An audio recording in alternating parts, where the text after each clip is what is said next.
नहीं होय। मिथ्या दर्शनનો ઉદય હશે તો સમ્યક દર્શનનો ઉદય નહીં હોય ને। મિથ્યા દર્શનનો ઉદય હોય બહારમાં અને એ જીવમાં સમ્યક દર્શનનો ઉદય હોય એવું બને ના બને ને। પણ મિથ્યા દર્શનના ઉદય વખતે મારો ઉદય હોય કે ના હોય? વાત ખબર પડે છે શું કહેવાનું? મિથ્યા દર્શનના ઉદય વખતે પર્યાયમાં સમ્યક દર્શનનો ઉદય ભલે ન હોય, મિથ્યા દર્શનના ઉદયમાં એવું નિમિત્તપણું નથી કે મારા ઉદયનો ઘાત કરી શકે। એનું નામ છે નિત્ય ઉદ્ધૂત રૂપ। છઠ્ઠી ગાથા ને 73 ગાથા સમય સાથે નિત્ય ઉદ્ધૂત રૂપ, નિત્ય ઉદય રૂપ।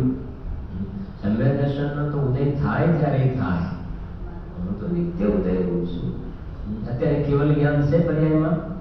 છે કેવલ જ્ઞાન? નથી તો કયા કર્મનો ઉદય છે સામે? केवल ज्ञानावरण। केवल ज्ञानावरणનો ઉદય નિમિત્ત છે। જીવની પર્યાયમાં કેવલ જ્ઞાન જોવામાં આવતું નથી। નિમિત્ત નૈમિત્તિક સંબંધ છે તો પર્યાયમાં કેવલ જ્ઞાનનો ઉદય નથી ને, એમાં નિમિત્ત શું? તો કેવલ જ્ઞાનાવરણનો ઉદય। પણ મારો ઉદય તો છે કે નહીં અત્યારે? મારામાં મારો જે સર્વજ્ઞ સ્વભાવ છે, સર્વજ્ઞ શક્તિ જે મારી છે, એ મારા સર્વજ્ઞ સ્વભાવનો સામર્થ્યનો ઘાત કરે એવી તાકાત કેવલ જ્ઞાનાવરણમાં નથી। કેવલ જ્ઞાનાવરણ વખતે પણ મારા સર્વજ્ઞ સ્વભાવનો તો નિરંતર હું વર્તમાન છું, તો મારી શક્તિઓ પણ હું વર્તી રહ્યો છું, તો શક્તિઓ પણ મારી નિરંતર સાથે વર્તી રહી છે। ये शक्तिओने धारीने रहेलो शक्तिवान ज्ञायक भाव ए हूँ छुं, माटे मारो घात थतो नथी। ए छे जो એટલે કે તસ્ય ચિંતાસ્તિ નોન જો સદા નિરુદ્રાગ જેનું સ્વરૂપ છે એવા નિરંજન निर्दोष। निरंजन નો શું કર્યો? નિર્દોષ। નિરુપરાગનો અર્થ આપણે કાલે કર્યો હતો, બરાબર? રાગ વિનાનું તત્વ છે। દયામાં રાગ છે એ વખતે પણ આત્મા તો રાગ વિનાનો છે।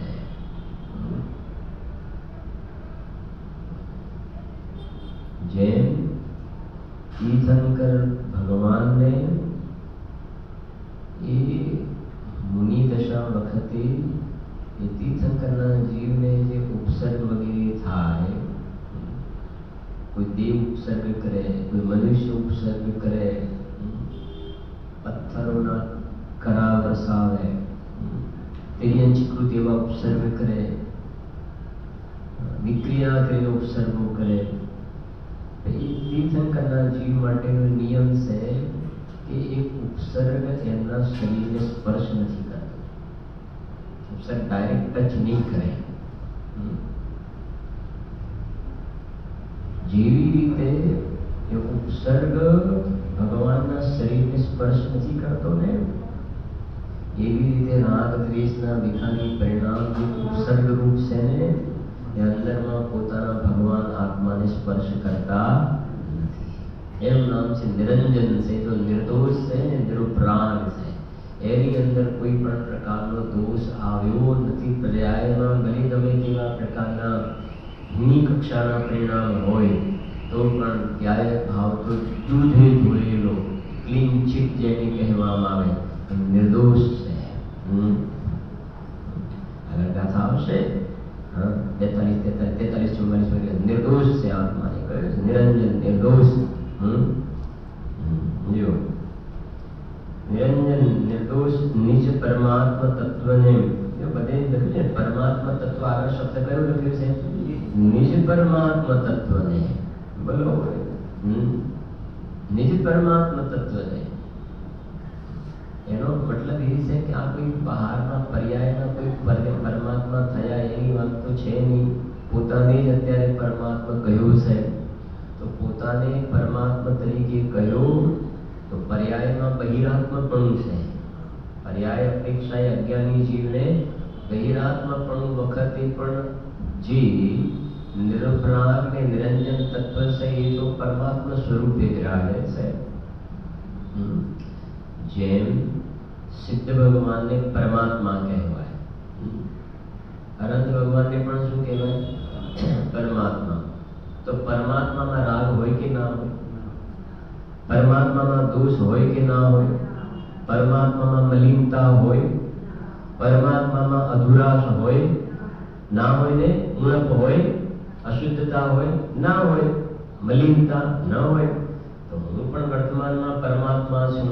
તો જેવી રીતે યોગશાળામાં ગાથા ને, જે પરમાત્મા તે જ હું, જે હું તે જ પરમાત્મા, એમ જાણીને હે યોગીજન કોઈ જાતિનો વિકલ્પ ના કરો।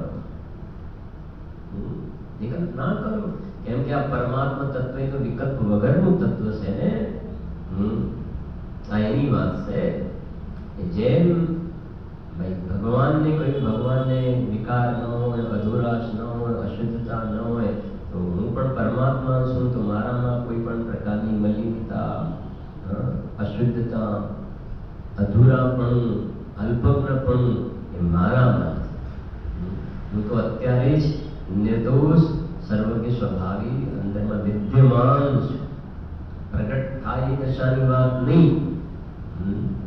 અને જીનેન્દ્ર ભગવાન એમના જ્ઞાનમાં મને એવું, એમના જ્ઞાનમાં જીનેન્દ્ર ભગવાને મને એવું જોયું છે અને કહ્યું છે કે તું પરમાત્મા છો અત્યારે। હું પરમેશ્વર થવા લાયક છું એમ નહીં। ગુરુદેવશ્રી કહે છે કે એવી મોડી પાતળી વાત નહીં કરવી। હું પરમેશ્વર થવા લાયક છું એમ નહીં, પણ હું અત્યારે હાલ પરમેશ્વર છું, એની વાત છે। દ્રવ્ય અપેક્ષા પછી કોઈ એને પર્યાયમાં પણ માની લે। ટોડરજી સાહેબે 7મા અધિકારમાં ચર્ચા કરીને એની વાત, પાણી એકદમ ગરમ હોય, ઉકળતું પાણી, પાણીનો સ્વભાવ કેવો હોય? શીતળ। ઊંડા પાણીમાં હાથ નાખો તો પાણીનો સ્વભાવ શીતળ શીતળ। તો જ્યારે પાણી ગરમ છે, ઉષ્ણ છે, એ જ વખતે સ્વભાવ તો કેવો છે? શીતળ। પણ એ સ્વભાવની અપેક્ષા શીતળ છે, પર્યાય અપેક્ષાએ જુઓ તો ઉષ્ણ છે। પર્યાય અપેક્ષાએ પણ તમે એ વખતે શીતળ માનો અને હાથ નાખશો તો દજાશે ભાઈ। એમ અહીંયા તને ભગવાન કહીને બોલાવ્યો છે, ભગવાન તરીકે તને જોયો છે એને કહ્યું તો દ્રવ્ય સ્વભાવથી કહ્યું છે। અને એવા દ્રવ્ય સ્વભાવને તું જોઈશ ને તો પર્યાય અપેક્ષાએ પણ તું પરમાત્મા થઈ જઈશ। પણ તું દ્રવ્ય અપેક્ષાએ ભગવાન જોયો નહીં અને પર્યાયમાં પોતાને ભગવાન માનવા લાગે તો સરવાળે તો દુઃખી થઈ જવાય। નિશ્ચયભાસી કહેવામાં આવે છે એવા જીવોને।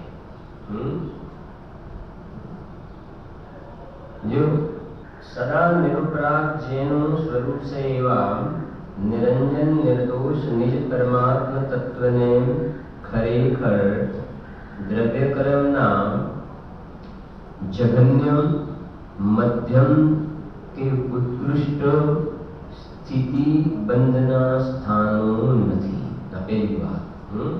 પેલી છે ને સ્થિતિ બંધ સ્થાનો, ઉપર છે નો સ્થિતિ બંધ ઠાણા। નો એટલે નથી, સ્થિતિ એટલે સ્થિતિ, બંધ ઠાણા એટલે સ્થાન। કે આત્મામાં સ્થિતિ બંધના સ્થાનો નથી। એ કહે છે જો દ્રવ્ય કર્મ છે ને, પરમાત્મા તત્વને ખરેખર દ્રવ્ય કર્મના જગન્ય, મધ્યમ કે ઉત્કૃષ્ટ સ્થિતિ બંધના સ્થાનો નથી। સ્થિતિ બંધના સ્થાનોમાં એક તો દ્રવ્ય કર્મ લીધું, એટલે આપણે અત્યારે જે 7નો ક્લાસ ચાલે છે એના દ્રવ્ય કર્મની વાત છે ને, 11 વર્ણાદી 8 દ્રવ્ય કર્મ કહેવાય। જીવની પર્યાયમાં મોહ રાગ દ્વેષ થાય ને ભાવ કર્મ કહેવાય। અને આ શરીર વગેરે, શરીર મન વાણી એ બધાને નો કર્મ કહેવાય। તો આ જે વાત કરી રહ્યા છીએ એ દ્રવ્ય કર્મની વાત કરી રહ્યા છીએ। તો જ્ઞાનાવરણ આદિ વગેરે જે 8 કર્મ છે એની જે સ્થિતિ બંધાય, એ સ્થિતિ બંધના કેટલા જગન્ય, મધ્યમ કે ઉત્કૃષ્ટ કોઈ પણ પ્રકારના સ્થિતિના સ્થાન મારામાં નથી। હવે તો તમારે લખ્યું છે નોટમાં લખાવી છે ને કે જ્ઞાનાવરણનું ઉત્કૃષ્ટ સ્થિતિ બંધ સ્થાન કેટલું છે? 30 કોડા કોડી સાગર. દર્શનાવરણનો 30 કોડા કોડી સાગર. મોહનીયમાં દર્શન મોહનીયનો 70 કોડા કોડી સાગર. ચારિત્રમોનો 40 કોડા કોડી સાગર. અંતરાયનો 30 કોડા કોડી સાગર. પછી આયુ 33 સાગર. નામ 20 કોડા કોડી. ગોત્ર 20 કોડા કોડી. વેદ નિયમ 30 કોડા કોડી સાગર. આ બધા શું થઈ ગયા? ખાલી વેદ નિયમમાં 30 કોડા કોડી. તો એ બધા ઉત્કૃષ્ટ સ્થિતિ બંધ સ્થાન થયા. અને જગન્યમાં શું છે? જ્ઞાનાવરણનું કેટલું છે? જગન્ય અંતર્મૂર્ત. દર્શનાવરણનું અંતર્મૂર્ત. મોહનીયનું અંતર્મૂર્ત. જ્ઞાનાવરણ દર્શનાવરણ મોહની આવ્યું. પછી અંતરાય. અંતરાયનું અંતર્મૂર્ત. આયુ અંતર્મૂર્ત.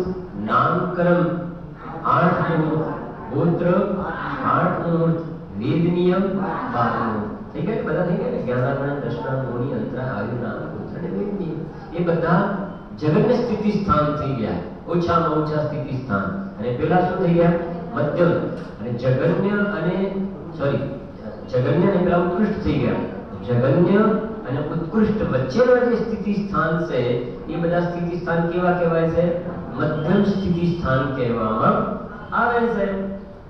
તો કહે છે આ દ્રવ્ય કલમના જગન્ય, મધ્યમ કે ઉત્કૃષ્ટ જે કોઈ પણ સ્થિતિના સ્થાનો છે એ બધાય સ્થિતિના સ્થાનો મારામાં નથી.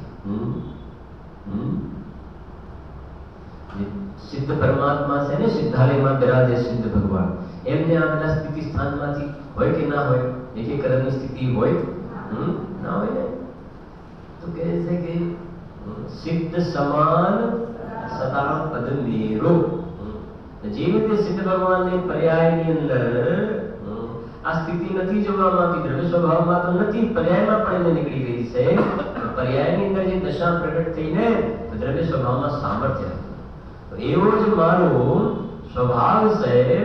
તો મારા સ્વભાવની અંદર ભલે પર્યાયની અંદર કર્મની અંદર દ્રવ્ય કર્મમાં સ્થિતિ બંધના સ્થાનો હોતો હો, કેમ કે એક જણાવ્યા એનો મતલબ એની સત્તાનો નિષેધ નથી, એના અસ્તિત્વનો અમે નિષેધ નથી કરતા, પણ મારામાં ચોક્કસપણે અસ્તિત્વનો નિષેધ કરીએ છીએ. મારામાં એનું અસ્તિત્વ નથી, સ્થિતિ બંધ સ્થાન નથી, સ્થિતિ સ્થાન નથી. તો પછી અપકર્ષણ અને ઉત્કર્ષણ સમજાય છે કે નહીં? સ્થિતિ હોય તો સ્થિતિનું વધવું ઘટવું. તો સ્થિતિનું વધવું ને ઘટવું પણ મારામાં એ સ્થિતિ બંધનું સ્થાન જ નથી ને. ઉદીરણાનો પ્રશ્ન ખ્યાલ રહ્યો, એ સ્થિતિ સ્થાન જ નથી ને. હવે આપણે આ વિષય ચાલે ને, નહીં તો આ સમજાવવા માટે એ પણ વધારે થોડું સમજાવવું પડે. પણ હવે તમને પણ વધારે રસ આવતો હશે. ભાવવાસન થાય ને. કેમ કે જગન્ય મધ્યની ઉત્કૃષ્ટ, હવે એને બહુ લાંબુ આપણે સમજાવવાની જરૂર નહીં. હવે આપણને ખ્યાલ આવી વાત એ બતાવે છે કે એ બધું મારામાં. અને આ પદ્મ બ્રહ્મધારી દેવ ને કુંદકુંદ દેવ આજે લખી રહ્યા છે ને ગાથાઓની ટીકા લખી રહ્યા છે ને, એ તો સંસાર એમની કોઈ સિદ્ધશા તો થઈ નથી ને. છઠ્ઠા સાતમા ગુણસ્થાનમાં જુડવા વાળા છે. એમને આયુ કર્મનો ઉદય છે, એની સ્થિતિ એ છે. નામકરણ ગોત્ર બધાની સ્થિતિ પણ એ કહે છે અમને ખબર છે. ક્યાં છે? અમને ખબર છે. અમને ખબર છે. અમે વાત કરી રહ્યા છે નિરંજન નિરુપરાગ શુદ્ધ જીવાસ્તિકાની વાત કરીએ છીએ. જે નથી અપ્રમત્ત કે પ્રમત્ત નથી, જે ન્યાયક ભાવ છે, અમે તો એની વાત કરીએ. એમ વાત નથી. એક થયું એ સ્થિતિ બંધતા નથી. પછી બીજું જ્ઞાનાવરણ આદિ અષ્ટવિધ કર્મોમાંના તે કર્મને યોગ્ય એવું જે ઉદ્ગલ દ્રવ્યનો સ્વ આકાર તે પ્રકૃતિ બંધ છે. શું કહે છે? એ સ્વ આકાર શબ્દ આવે ને, સ્વ આકાર, ઉદ્ગલ દ્રવ્યનો સ્વ આકાર. તો અહીંયા સ્વ આકાર એટલે કોઈ એની ભૌમિતિક આકૃતિ નહીં. જ્યોમેટ્રિકલ ફિગર નહીં, ભૌમિતિક સ્વ આકાર એટલે એવું નહીં, પણ અહીંયા સ્વ આકાર એટલે જે જ્ઞાનાવરણ આદિ અષ્ટવિધ કર્મ છે એ દરેક કર્મનો નેચર, કેમ કે આ વાત પ્રકૃતિની છે, સ્થિતિની વાત પૂરી થઈ, પ્રકૃતિની વાત છે. સ્વભાવ આટલી કર્મનો નેચર શું છે? શું દ્રષ્ટાંત આપેલું છે તમને યાદ? હા, બરાબર છે કે નહીં? મસાલાનો જે તમારો ડબ્બો હોય છે ગોળ, એની અંદર સમજો કે 8 ડબ્બી છે. 8 ડબ્બી છે. હવે 8 ડબ્બીની અંદર એકમાં મરચું છે, એકમાં મીઠું છે, એકમાં ધાણા જીરું છે, એકમાં હળદર છે, એકમાં જે કંઈ હોય, હા, જીરું છે, એ જે કંઈ હોય બધું અલગ અલગ. તો એ બધાનો છે બધી પૂતગલની પર્યાય છે, બધું પૂતગલ, પણ દરેકનો નેચર કેવો છે? અલગ અલગ છે કે નહીં? દરેકનો સ્વભાવ અલગ અલગ છે. એવી રીતે કહે છે કે આ જે જ્ઞાનાવરણ, દર્શનાવરણ, મોહનીય, અંતરાય, આયુ, નામ, ગોત્ર, વેદનીય, એ બધાય કર્મનો સ્વભાવ કેવો છે? અલગ અલગ છે. સ્વભાવ અલગ અલગ છે ને, એટલે તો નામ પણ એના અલગ અલગ પડ્યા છે. નામ અલગ, આનું નામ મરચું, આનું નામ ગોળ, હા, આનું નામ મીઠું. મીઠું કહેતા જ આપણને શું ભાવ વાસન થાય છે? કેવું? ખારું. મરચું કહેતા તીખું. એવો ખ્યાલ આવે છે ને? એમ જ્ઞાનાવરણ કહેતા કે એ પરમાણુઓનો સ્વભાવ કેવો કે જીવના જ્ઞાન ગુણને ઘાતવામાં નિમિત્ત હોય, એ એનું નેચર. જ્ઞાન ગુણ એટલે જ્ઞાન ગુણની એક સમયની પર્યાય. વ્યાખ્યા એવી છે ને, શોર્ટમાં ભાઈ બધું લાંબુ લાંબુ નહીં બોલાય. શોર્ટમાં અમુક વાત તેવી રીતે કહેવામાં આવે કે ઘાતીકરણ કોને કહેવાય? બોલો, શું છે ઘાતીકરણની વ્યાખ્યા? જે આત્માના ગુણોને ઘાતવામાં નિમિત્ત હોય, અથવા આત્માના ગુણોને ઘાતે એને ઘાતીકરણ કહેવાય. તો ગુણોનો ઘાત થાય, ગુણનો ઘાત થાય તો શું થાય? જગત નહીં રહે. તો ગુણનો થોડો ઘાત થાય છે. પ્રેમ કે જે ગુણોને ઘાતવામાં, આત્માના ગુણોને ઘાતે એ ઘાતીકરણ. તો ગુણ નહીં પણ ગુણની પર્યાય. પર્યાયનો ઘાત થાય, પર્યાયનો ઘાત થાય. ગુણનો નહીં પણ ગુણની પર્યાય. પર્યાયનો ઘાત નથી થતો, પર્યાયનો ઘાત થાય તો એનો નામ થઈ જશે. તો જે ગુણોને ઘાતે એનો મતલબ શું? એ ગુણ અને ગુણની પર્યાય, એ પર્યાયની અંદર એ જે જ્ઞાન ગુણની જે ઉઘાડ રૂપ દશા છે એ વ્યક્ત ન થવું અને વ્યક્ત નહીં થવા દેવામાં જે નિમિત્ત હોય એને ઘાતીકરણ કહેવાય. એવી રીતે વ્યાખ્યા છે પૂરી. તો ગુણનો નહીં, પર્યાયનો ઘાત નથી થતો. પણ પર્યાયનો ઘાત એટલે પર્યાયમાં જે કેવલ જ્ઞાન પ્રગટ થવું જોઈએ એ પર્યાયમાં કેવલ જ્ઞાન નથી જોવામાં આવતું, એનું નામ પર્યાયનું શું કર્યું કહેવામાં આવે? ઘાત. કેવલ જ્ઞાનની પર્યાયની જગ્યાએ મતિ શ્રુતની પર્યાય છે, અવધિમનાની પર્યાય છે, ઘાત કર્યું કહેવામાં આવે. ખ્યાલ આવે છે? તો દરેક કર્મનો સ્વભાવ અલગ અલગ છે. વડે મંદિરમાં ચિત્ર છે ને, અને આ જે પહેલા આ ચિત્ર 8 કર્મને સમજાવવા માટે કે વેદનીય કર્મનું હોય તો પેલું તલવાર જે હોય એની પર શું ચોપડેલું હોય? મધ ચોપડેલી તલવાર હોય અને આમ લગાવવામાં આવે ઘોડા પર, હા, તો મીઠું લાગે અને લોહી નીકળે. એવું સમજાવે છે ને. આયુ કર્મની અંદર પેલો લાકડાની અંદર પગ નાખેલો હોય ને બાંધેલો હોય તો ખસી શકે નહીં.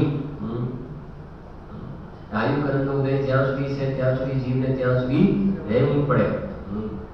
અને નામકરણમાં છે ને ખ્યાલ, નામકરણની અંદર શેનું બતાવ્યું છે? નામકરણની અંદર ચિત્રકાર જે છે ને, એ ચિત્રકાર જે છે બધા અલગ અલગ ચિત્ર બનાવે. એ નામકરણની અંદર આ શરીર અલગ અલગ પ્રકારના જે બધા મળે, તો એ દરેક કર્મનો અલગ અલગ પ્રકારનો સ્વભાવ છે. અને સ્વભાવ જે છે ને, અહીંયા જીવની અલગ અલગ ગુણની પર્યાયને ઘાતવામાં એ શું છે? નિમિત્ત છે.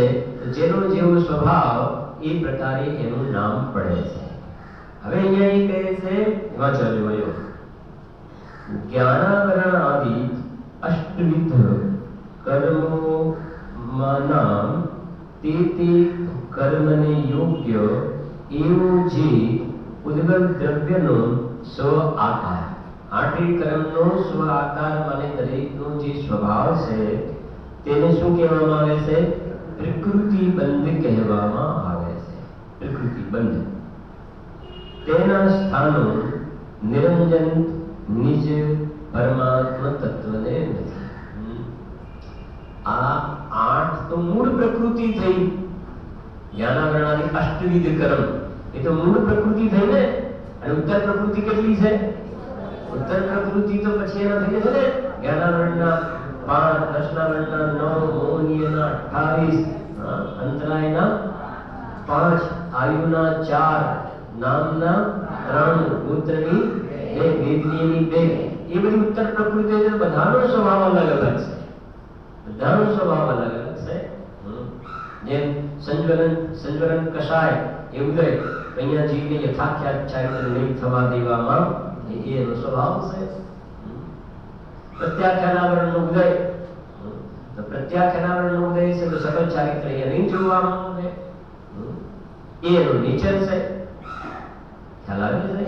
તો દરેકનો એ પ્રમાણે કર્મની અંદર એનો જે સ્વભાવ છે એ કહે છે કે આ ઉદ્ગલ દ્રવ્યનો જે સ્વ આકાર માને જે અલગ અલગ સ્વભાવ વાળા જે કર્મ છે એ બધા પ્રકૃતિ બંધના સ્થાનોનો મારામાં અભાવ છે. એ મારામાં નથી.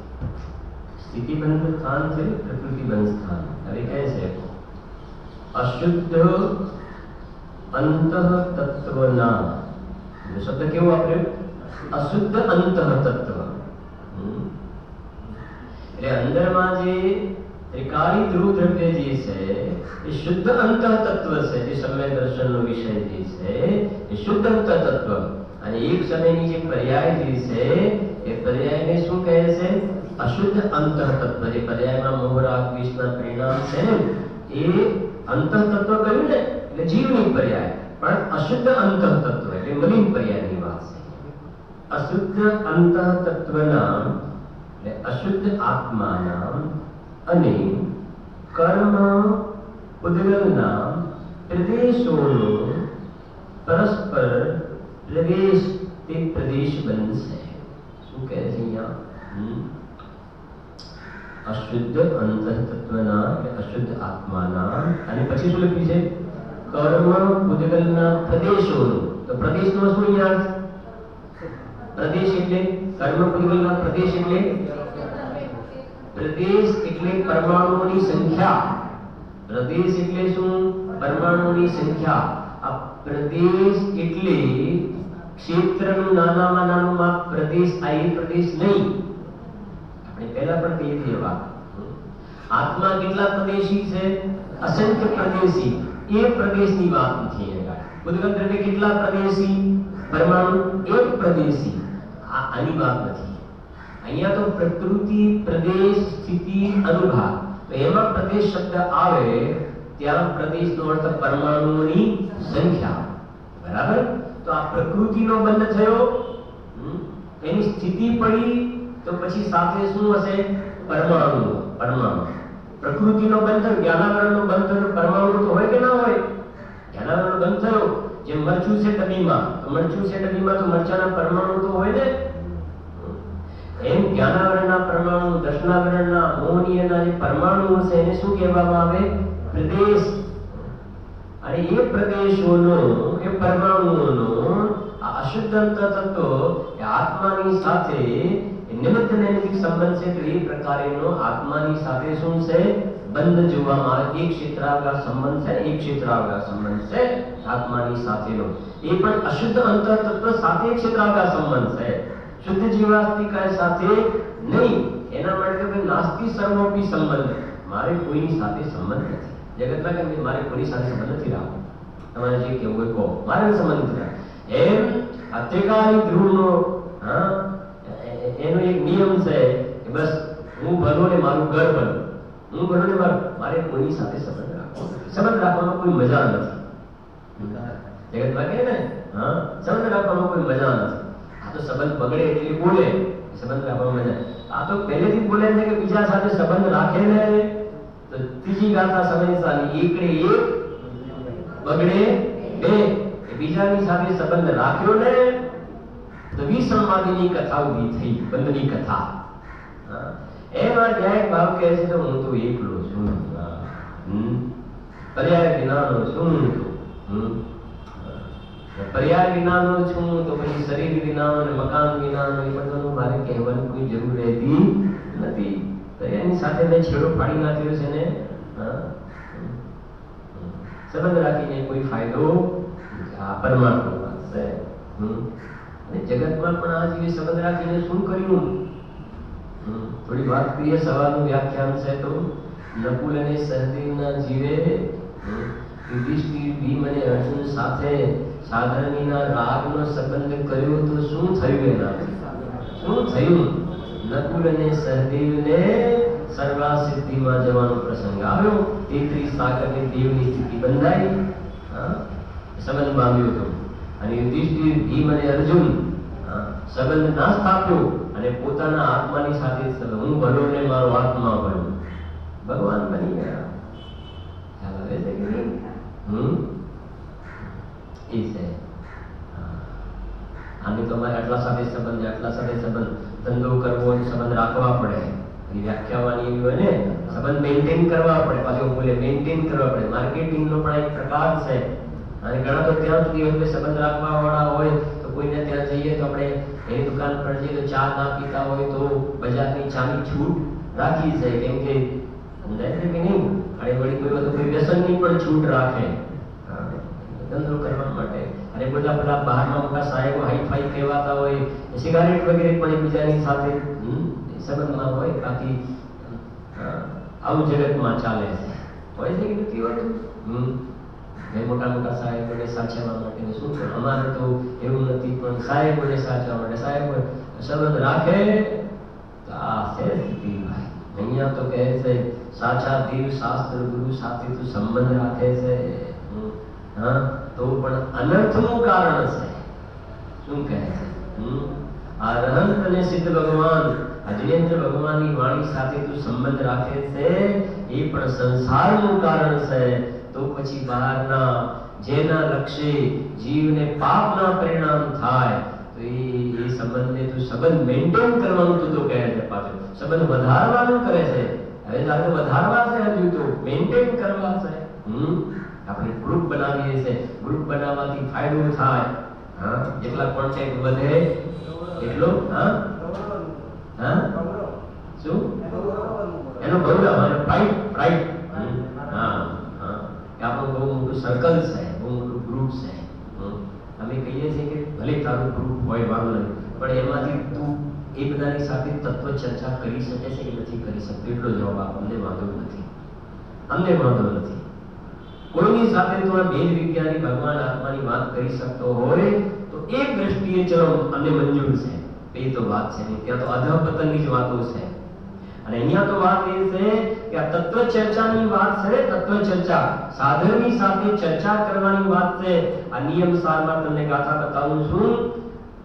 કુંદ દેવ કહે છે કે અન્ય ધર્મની સાથે તો ચર્ચા ન કરવી, પણ સાધનની સાથે ચર્ચા કરવામાં પણ કોઈ ફાયદો નથી.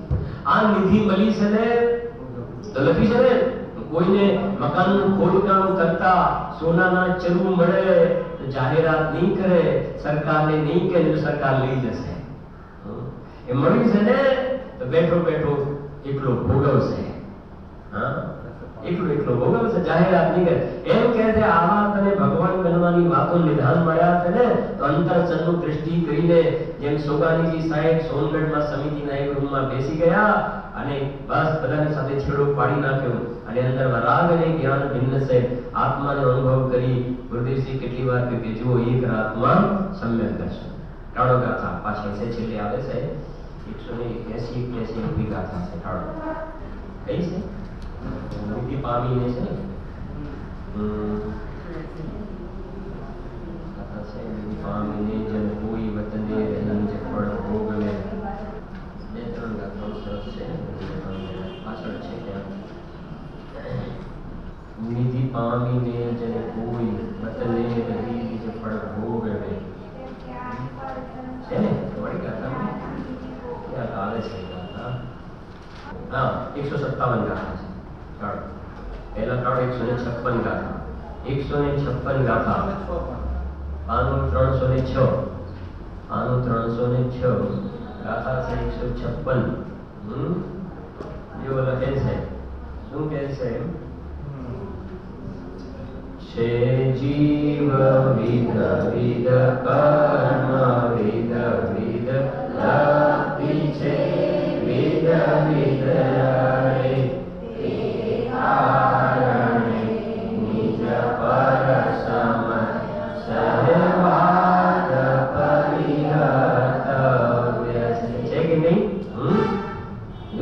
નાના પ્રકારના જીવો છે નાના એટલે હાઈટમાં નાના નહીં अलग अलग प्रकार की बुद्धि वाला नाना प्रकार जीवो से नाना प्रकार कर्म से नाना प्रकार की लब्धि से તેથી સ્વ સમયો અને પર સમયો સાથે એટલે શું લખ્યું છે સ્વધર્મીઓ અને પરધર્મીઓ સાથે વચન વિવાદ વર્જવા યોગ્ય છે વચન વિવાદ એટલે કોઈની સાથે વાદ વિવાદમાં પડવા જેવું નથી ગુરુદેવ શ્રી જેના માટે કહેતા वाद विवाद करे सो अंधा सदगुरु कहे सहेज का धंधा सहेज नो धंधो से वाद विवाद करे सो अंधा इन्होंने गुरुदेव जी बीजी बात बोले खोजी जीवे वादी मरे बोले खोजी जीवे आत्मानी जे खोज करे છે ને खोजी जीवे અને વાદી वाद विवाद करवाड़ो मरे अंतर नहीं आवे एनो वाद विवाद में ये कह रही है गाड़ी साधर्मीय સાથે પણ લખીને આગે ચર્ચા કરવા જે સંબંધ સ્થાપ્યો ને તે ત્યાં સંબંધ સ્થાપ્યો ને અને કર્મનો બંધ થશે સીધી વાત છે ઉપર જો પ્રાકૃતમાં એ લખીએ પ્રાણા જીવાણા કમ્મમ જ્ઞાનાનિહં ધવેલતિ તમ્હા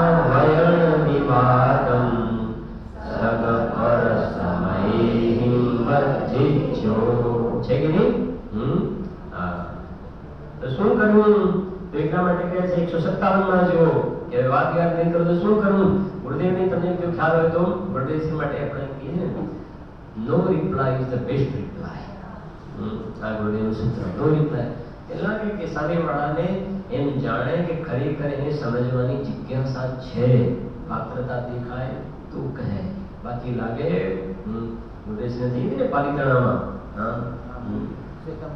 हाँ तो ये कहते कि आओ चलो चर्चा करें થઈ ગઈ ચર્ચા અમારે ચર્ચા નથી કરવી ठीक है नहीं तो जगतना जीवो तने शांति थी धर्म नहीं करवा दे सुग्रीनी बात तो खबर है कि नहीं एक झाड़ पर सुग्री ने वांद्रो पे रहता था सुग्री ने वांद्रो ए मित्रम હવે સુગ્રીએ તો કેટલો સરસ માળો બનાવે એ વાંદરો ઉપર આવીને રે તો બિચારી સુગ્રીને દયા આવી સુગ્રીએ વાંદરાને કહ્યું કે તું મારા જેવું ઘર બનાવી લે ને વાંદરાએ કહ્યું કે મને ખબર છે મારે શું કરવાનું છે તારી સલાહની મારે જરૂર નથી તો એ બિચારી સુગ્રીથી રહેવાનું નહીં રોજ સાથે રહેવાનું પાછું ફરી થોડા ટાઈમ પછી કહ્યું કે હવે થોડા સમય પછી વરસાદ વગેરે આવશે એક તમારે તો મારા કરતા પણ વ્યવસ્થિત બધા અનુમાન છે એક સરસ મજાનું ઘર બનાવી લો કે તને ના પાડીને મારે શું કરવાનું મને ખબર છે તો એ પાછું વધારે નહીં દેવાય કે નહીં આ તો કે મને તમારા પ્રત્યે લાગણી છે એટલે કે લાગણી બાગણી તારા ઘેર દેવા દે મારે કોઈ લાગણીની જરૂર નથી नहीं आ तो પછી તે વખતે તમે પસ્તાશો આમ તેમ બહુ શિખામણ આપવા આવી છે ને જા એમ કે સુગ્રીનો માળો શું કર્યો તોડી નાખ્યો એમ કે છે કે સામે વાળાને ધર્મનું પોતાનું કલ્યાણ કરવાની જિજ્ઞાસા નથી અંદરમાં રસ નથી અને તું બેરે જોડે એને સમજાવવા સમજો હવે એને જે સમજ નથી ને તો તને ધર્મ નહીં કરવા દે તારું અહિત થશે એનું તો અહિતનો પ્રશ્ન નથી તો થવાનું તને નહીં કરવા આ એ કહે સમજાય છે? એ લખે છે એટલા માટે જો 157 માં લખે છે, નિધિ પામીને જન કોઈ નિજ વતને રહી ફળ ભોગવે ત્યમ જ્ઞાની પરજન સંગ છોડી જ્ઞાન નિધિને ભોગવે. શું કહે છે જો કુંદકુંદેવ? નિધિ પામીને આ ચક્રવર્તી નવનિધિ એ કહે છે આ મારી નિધિ નહીં. 14 રતન કે આ બધા તો જળ છે. આ ચૈતન્ય નિધિ, ચૈતન્ય રત્નાકર એ ક્યારેક ભાવ એ અમારી નિધિ છે. એનું કહે છે નિધિ પામીને જન કોઈ નિજ વતને રહી ફળ ભોગવે. દ્રષ્ટાંત એમ જ્ઞાની શું લખ્યું છે? પરજન સંગ છોડી. પરજનમાં એ સ્વાધર્મી પણ આવ્યા અને પરધર્મી પણ આવી ગયા. એમ જ્ઞાની પરજન સંગ છોડી જ્ઞાન નિધિને ભોગવે. આત્મા જે ગાયક છે ને એ ગાયકને જ્ઞાન કહ્યું. જ્ઞાન નિધિને, આનંદની નિધિને, ચૈતન્યામૃત પૂર્ણ વપુષે સકલ વિલયથી જે દૂર છે, સુખ જલ નિધિનો જે પૂર છે, ક્લેશ વારાશીથી જે પાર છે, એવી જે ચૈતન્ય નિધિ છે એને જ્ઞાની પુરુષો એકાંતમાં રહીને ભોગવે છે. મોક્ષમાં પ્રકાશકમાં પણ લખ્યું ને, એ આ જંગલમાં મુનિરાજ આત્માની આરાધના કરી રહ્યા છે, કોઈ શ્રાવક જાય તો લગી ધર્મ લોભી દેખાય અને અંદરમાં કરુણાનો ભાવ આપે તો ધર્મોપદેશ આપે છે. કદાચિત એવો પરિણામ આવી જાય તો, બાકી આવીને નમસ્કાર કરે, પૂજા અર્ચના કરે તો વિકલ્પ ન આવે તો ધર્મોપદેશ નહીં આપે. એવું જરૂર નથી કે આપે જ. અને બીજી મહત્વની વાત એ છે કે તીર્થંકરજીની વાત કરીએ તો તીર્થંકરજી તો મુનિ દીક્ષા અંગીકાર કર્યા પછી જ્યાં સુધી કેવલ જ્ઞાન પ્રગટ ન થાય ત્યાં સુધી તો બોલતા નથી, કોઈની સાથે ચર્ચા નથી કરતા. જે ભગવાન મહાવીર સ્વામીને 30 વર્ષની ઉંમરે મુનિ દીક્ષા અંગીકાર કરી અને 42 વર્ષે કેવલ જ્ઞાન થયું તો 12 વર્ષ સુધી અંદર એકત્વ વિભક્ત ભગવાન આત્માની આરાધના કરતા રહે. 6ઠા 7મા પુનઃસ્થાનમાં ઝૂલા ઝૂલતા રહે. ક્યારેક લગ્નની અંદર આહાર માટે આવે, બસ નિગલમાં ચાલે છે. કોઈની સાથે 12 વર્ષ સુધી બસ અંદરમાં વચન વિવાદ નહીં, કોઈ ચર્ચા નહીં, અંદરમાં ચર્યા બસ. હવે કામ ચર્ચાનું બંધ થયું, હવે કામ ચર્યાનું છે, ચર્ચાનું કામ બંધ થયું. આ એ વાત છે ભાઈ. લઈશું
એના સંસ્કૃત છે ને છેલ્લે સંસ્કૃત માને સંસારના સુખ એવું છે. દુષ્કૃત રૂપ સંસારના સુખને કેમ વાંચે છે? કળશ ગાથા ચાલે. રોપી બાંધવા પાય વિહારા પદે ચકારા રોવણુ બાકરામ જીવસણ ઉદયકારામ સ્થિતિ બંધસ્થાનાની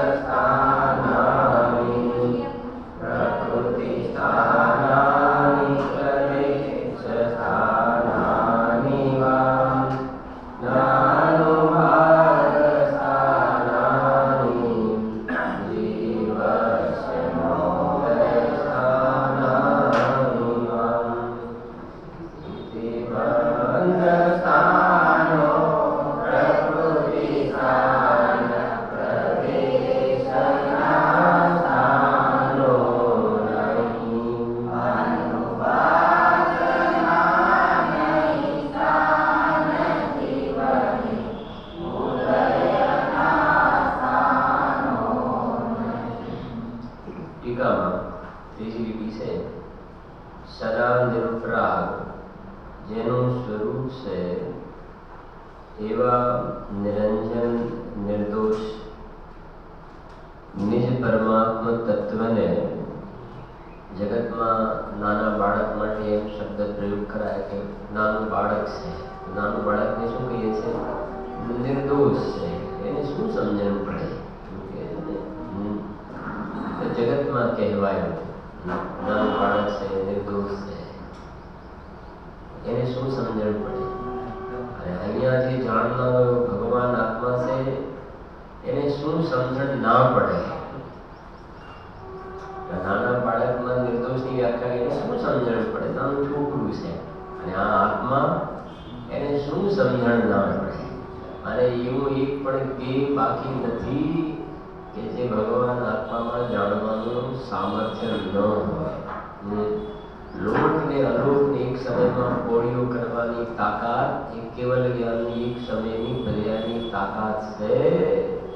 અને એવી કેવલ જ્ઞાનની પર્યાય જે જ્ઞાન ગુણમાંથી આવે છે એવા જ્ઞાન દર્શન વગેરે અનંત ગુણોને ધારીને રહેલું પરમાત્મા તત્વ છો.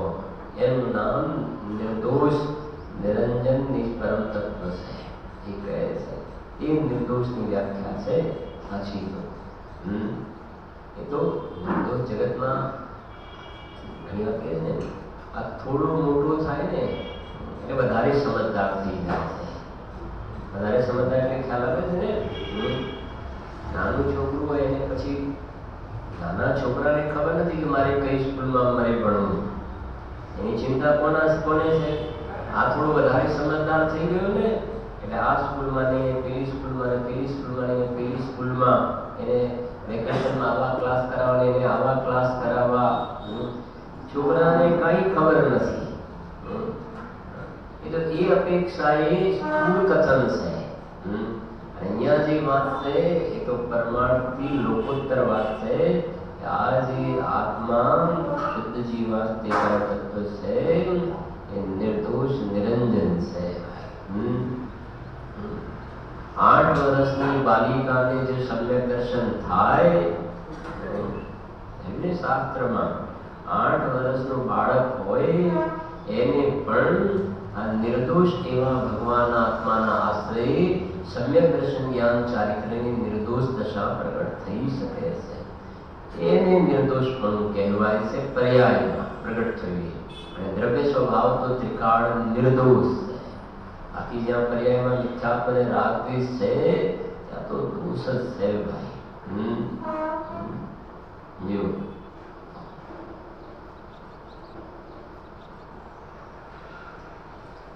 એ કહે છે સદા નિરુપરાગ જેનું સ્વરૂપ છે એવા નિરંજન નિર્દોષ નિજ પરમાત્મ તત્વને ખરેખર દ્રવ્ય કર્મના જગન્ય મધ્યમ કે ઉત્કૃષ્ટ સ્થિતિ બંધ स्थानो નથી જ્ઞાનાવરણાદિ અષ્ટવિધ કર્મોમાંના તે કર્મને યોગ્ય એવો જે પૂર્વગત દ્રવ્યનો સ્વાકાર તે પ્રકૃતિ બંધ છે તેના સ્થાનો નિરંજન નિજ પરમાત્મા તત્વને નથી.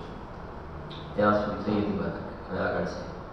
અશુદ્ધ અંત તત્વના અશુદ્ધ આત્માના અને કર્મ પૂર્વગલના પ્રદેશોનો પરસ્પર પ્રદેશ તે પ્રદેશ બંધ છે. અહીંયા શું કહે છે? અશુદ્ધ અંત તત્વ શબ્દ વાપર્યો ને, એટલે અશુદ્ધ અંત તત્વ એટલે પર્યાયમાં જીવને મોહ રાગ દ્વેષના પરિણામ છે ને, એનું નિમિત્ત પામીને જે કર્મ આવે અને એ પરમાણુઓની જે સંખ્યા છે એ આપણે જોયું હતું ને કે 8 કર્મ જે છે, 8 કર્મ જ્ઞાનાવરણાદિ, જીવે એક પરિણામ કર્યું તો 7 અથવા 8 કર્મ તુરત બંધાય છે. 7 અથવા 8 કર્મ તુરત બંધાય છે. એમાં સૌથી વધારે પરમાણુ કોને મળે છે? સૌથી વધારે પરમાણુ વેદનીય કર્મને મળે છે અને સૌથી ઓછા પરમાણુ કોને મળે છે? આયુ કર્મને મળે છે. આ સમજવામાં કેટલી સરળતા થાય છે. જો સૌથી વધારે પરમાણુ વેદનીય કર્મને મળે ને એ પ્રદેશ, એ પરમાણુઓની સંખ્યા એ પ્રદેશ, અને સૌથી ઓછા પરમાણુ કોને મળે? આયુ કર્મને. એ પરમાણુની સંખ્યા એ પ્રદેશ અને આયુ કર્મ વેદનીય કર્મ એ પ્રકૃતિ થઈ ગઈ. એ શું થઈ ગઈ? પ્રકૃતિ. અને આ પરમાણુની સંખ્યા એ પ્રદેશ અને જેટલો ટાઈમ જીવની સાથે જોડાયેલા રહે એ સ્થિતિ. તો એ અહીંયા કહે છે કે એ બધા સ્થાન મારામાં નથી. આ એ બતાવે છે. જો એક સરસ વાત આપણે કાલે સાંજે થઈ હતી ચર્ચા, ચાંદના વ્યાખ્યાનમાં પણ લઈશું એને, કે અહીંયા જે કહે છે કે આ બધા બંધના સ્થાનો આત્મામાં નથી. બંધના સ્થાન નથી આત્મામાં. પછી કરણ કેટલા છે? 10 કરણ છે ને, 10 કરણ છે. તો સમય સાર ગ્રંથરાજનો જે અત્યારે અધ્યાય ચાલે છે ને, 8મો અધ્યાય, 8મો અધિકાર, કયો અધિકાર છે? બંધ અધિકાર છે. આપણે છે 8મો બંધ અધિકાર છે. તત્વા સૂત્રની અંદર પણ જે બંધના કારણ બતાવે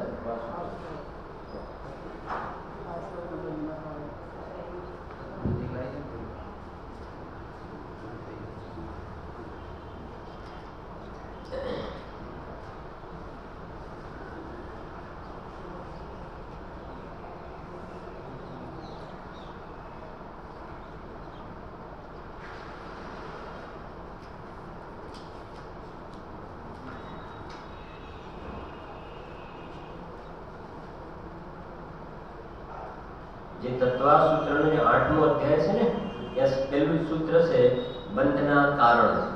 મિથ્યા પરિરત પ્રમાદ કષાયો બંધ હેત્વા. અને આખો જે 8મો અધ્યાય છે એની અંદર એ બંધના જે કારણ 8 કર્મ જે છે ને, એ 8 કર્મની એના મૂળ પ્રકૃતિ ભેદ, પ્રદેશ, સ્થિતિ, અનુભાગ, એની દરેક કર્મની ઉત્કૃષ્ટ સ્થિતિ કેટલી, જગન્ય સ્થિતિ કેટલી, એ બધી ચર્ચા, પ્રકૃતિ, પ્રદેશ, સ્થિતિ, અનુભાગની બધી ચર્ચા, પુણ્ય પ્રકૃતિ કેટલી, પાપ પ્રકૃતિ કેટલી, એ બધાની ચર્ચા 8મા અધ્યાયમાં છે. બરાબર છે? અહીંયા પણ વાત આવી કે આ બંધ સ્થિતિ બંધ સ્થાન, પ્રકૃતિ બંધ સ્થાન, પ્રદેશના બંધ સ્થાન. હવે વાત એ છે કે ઉદયના સ્થાન, સત્તા, સ્થિતિ, અપકર્ષણ, ઉત્કર્ષણ, ઉદીર્ણા, એ અધિકાર તો લખ્યા જ નહીં. બંધ અધિકાર લખ્યો, આમાં બંધના કારણ બતાવ્યા. તો વાત એ છે કે ભાઈ બંધ થાય ને તો સત્તા, અને સત્તા હોય તો ઉદય, અને ઉદય હોય તો ઉદીર્ણા, ઉત્કર્ષણ, અપકર્ષણ, સંક્રમણ, નિદત્તિ, નિકાંચિત. અને આપણી સાદી ગુજરાતી ભાષામાં કહીએ તો આ તો બધો બંધનો વસ્તાર છે. સમજણ પડે છે કે નહીં? બંધ જ નથી ને તો ભાઈ સત્તા કોની, ઉદય કોનો? બહુ સમજવાની વાત છે. એટલે આચાર્ય દેવે સમયસારની વાત કરીએ ને તો એમાં બંધનું કારણ અને તત્વા સૂત્રમાં અહીંયા જોઈએ તો બંધની વાત કરી. ઉદય સત્તા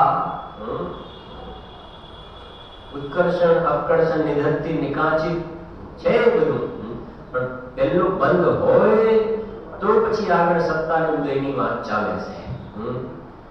એ આવે છે ને કે લગ્ન થયા અને પતિ પત્નીને બંને ઝઘડો થઈ ગયો. પતિ કહે કે મારે તો દીકરાને ડોક્ટર બનાવવો છે ભાઈ, તને વારે ઘડીએ રોજ રોજ દવાખાને અલગ અલગ દવાખાને લઈ જાય ડોક્ટર બનાવવો છે. પત્ની કહે કે નહીં મારે તો દીકરાને એક આર્કિટેક્ટ સરસ બનાવવું છે કે જેના કારણે આપણે ભવિષ્યમાં એક સરસ મજાનો બંગલો ને આર્કિટેક્ટનું કામ એ જ કરીને બનાવે. મારે તો મારા દીકરાને આર્કિટેક્ટ એટલે કે નહીં મારે ડોક્ટર બનાવવો છે, મારા આર્કિટેક્ટ ડોક્ટર બનાવવો. ઝઘડો થઈ ગયો. બાજુવાળા પૂછે કે ઝઘડો શેનું છે કે આ ડોક્ટર બનાવવાનું કહે છે, સમજતો નથી આ એન્જિનિયર બનાવવાનું કે આર્કિટેક્ટ કઈ ખબર તો પડતી નથી. મારે હોસ્પિટલમાં વારે ઘડી લઈ જવું પડે છે, શું ખબર પડે? પણ તમે જે વાત કરો છો જેની છે ક્યાં કે નહીં, આ તો હજુ ભવિષ્યમાં એનો જન્મ થાય ને ત્યારે પણ ત્યાંની વાત ચાલે તોની વાત છે. આ તો માણસ હવે ભેંસ ભાગોળે ને છાસ છાગોળે જે કહીએ છે ને છે જ નહીં તો પછી ડોક્ટર બનાવો ને એન્જિનિયર બનાવો ને આર્કિટેક્ટ બનાવો ને આઈએએસ બનાવો એ પ્રશ્ન જ ક્યાં રહે છે? હવે કહે છે કે તમે કોની વાત કરો છો કે સત્તા ને ઉદય ને ઉત્કર્ષ અને અપકર્ષની વાતો કરો છો, પણ ભલા માણસ બંધ હોય તો ને બંધ પછીની વાત છે ને. એ તો આચાર્ય દેવ બંધનું કારણ શું છે કે મિથ્યા દર્શન અવિરતિ પ્રમાદ કષાય યોગ. સમજો એ કર્મના કર્મ રૂપે પ્રણયને જીવની સાથે જે બંધાય છે એ તો અહીંયા જીવ મિથ્યાત્વ અવિરતિ પ્રમાદ કષાય યોગના પરિણામ કરે ને તો બંધાય. હવે તું અહીંયા એ બંધનું જ કારણ જે બંધાય છે એનું જ કારણ એ તો તારા હાથમાં છે. એ સ્વિચ પાડવીને સ્વિચ બંધ કરીએ કોના હાથમાં છે? આ પંખો બહુ ફરક કરે છે, પંખો બહુ ફરે છે. અને પંખાને કશું નથી કરવાનું, સ્વિચ તો અહીંયા રાખે છે ને. હવે તો જ્યાં સૂતા હોય બાજુમાં સ્વિચ રાખે છે, પંખો બહુ ફાડશે. અરે બાજુમાં સ્વિચ છે ને, સ્વિચ તો તારા હાથમાં છે, બંધ કરી દે ને. બંધ કરી દે એમ કહે છે. બંધનું કારણ એ તો તું કરે છે. બંધ એમને થોડો આવે છે, વગર બોલાવે થોડો આવે છે. તને એવા પ્રકારના મિથ્યાત્વના અનંતના પ્રમાદના અને કષાયના યોગના પરિણામ થાય છે માટે આવે છે, વગર નોંધે થોડો આવે છે. ઇન્વાઇટ કર્યું છે માટે કરે છે. હવે એ આચાર્ય દેવે સીધી નાળ પકડી બંધનું કારણ. બંધ નહીં થયો ને વાત પૂરી થઈ ગઈ ને. સમજ કે બંધ નહીં થયો તો હવે તત્વા સૂત્રની અંદર તો બંધના 5 કારણ બતાવ્યા. સમયસારમાં બંધનું કારણ મિથ્યાત્વ બતાવ્યું. આપણે આગળ વધીએ છીએ. બંધનું કારણ મિથ્યાત્વ અને મિથ્યાત્વ ગયા પછી અવિરતિ પ્રમાદ કષાય યોગ એનાથી જે બંધ થાય છે એને અમે કોઈ ગણતરીમાં લેતા નથી. કેમ કે લાખ રૂપિયાનું દેવું હોય અને 1 રૂપિયો બાકી રહે એ કોઈ ગણતરીમાં લેવાય નહીં. એટલે અનંત સંસારનું કારણ જે મિથ્યાત્વ જે છે આચાર્ય દેવે તો બસ તું પહેલું જે કામ કર મિથ્યાત્વનું સેવન કરવાનું બંધ કર બસ. આવી પ્રમાણતા અમારે એ બધી વાત અત્યારે નથી કરવી, પછી કરીશું જરૂર પડે. અને બંધ સત્તા ઉદયની તો અમારે વાત જ નથી કરવી, વાત જ નથી કરવી અમારે. અને અવિરત પ્રમાદ કશાની જરૂર પડે તો કરીશું પછી, પણ હાલ પહેલું કામ તો આટલું કરી આવો. આટલું પહેલું કામ કરી આવ પછી આપણે આગળ જોઈએ શું કરવું પછી જોઈએ છીએ. એવું કહી છે જગતમાં આગળની વાત આગળ.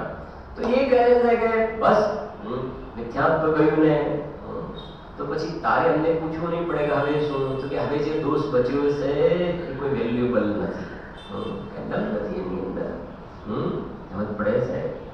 અને વાત ત્યાંથી આગળ વધીને એ છે આ નિયમ સારમાં અને સમયસારમાં હવે છેલ્લું સ્ટેપ આ તો હજુ અલ્પવિરામનો વાત અહીંયા તો એ છે કે આ જે પરિણામથી આ બંધ થાય છે ને, બંધ તમે કહો છો મિથ્યાત્વ નહીં કરવું, અવિરતિ નહીં કરવું, અહીંયા તો એ બતાવે છે કે આ જે પર્યાયમાં મિથ્યાત્વ રાગદ્વેષના પરિણામ થાય છે ને, જે થઈ રહે એ મારામાં છે જ નહીં ને.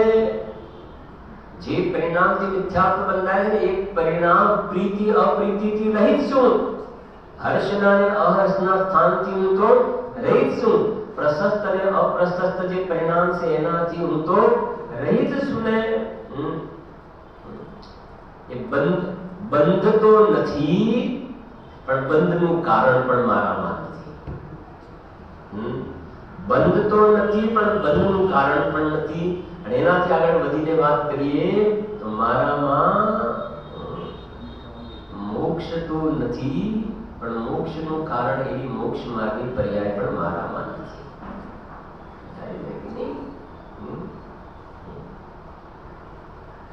હું તો એ તત્વ છું કે જેના શરણમાં જવાથી મોક્ષ માર્ગ અને મોક્ષની પ્રાપ્તિ થાય, એ તત્વ છું. હું તો વર્તમાનમાં અબદ્ધ અસ્પૃષ્ટ છું, વર્તમાનમાં બંધન વગરનો છું ને, બંધન વગરનો છું. ભાઈ જો તમારે બંધ ન કરવો હોય તો શું ના કરો? મિથ્યાત્વ ન કરો. એવું વડે પ્રકૃતિ પ્રદેશ બંધને કસાય વડે સ્થિતિને અનુભાવો. તો બંધ ન કરવો હોય તો આ ન કરો, બંધ ના કરવો હોય તો ના કરો. પણ કહે છે કે હું તો વર્તમાનમાં બંધન રહિત જ છું ને, બંધન રહિત જ છું ને, પછી મારે ચિંતાની શું જરૂર છે? જેને બંધન હોય એને બંધન તોડવાનો વિકલ્પ છે ને. હું તો બંધન રહિત છું અત્યારે, આ બધા સ્પષ્ટ છું. આ નિયમ સારમાં એ કહેવાનું છે એ સ્થાનો મારામાં નથી, તો એ સ્થાનો નથી તો પછી એના નાશ કરવાની ચિંતા પણ મને નથી. સમજ પડે છે? અને એ સ્થાન મારામાં નથી ને, પ્રકૃતિ પ્રદેશ સ્થિતિના સ્થાન મારામાં નથી, તો જે પરિણામથી એ બંધાયા એ પણ મારામાં ક્યાંથી હોય?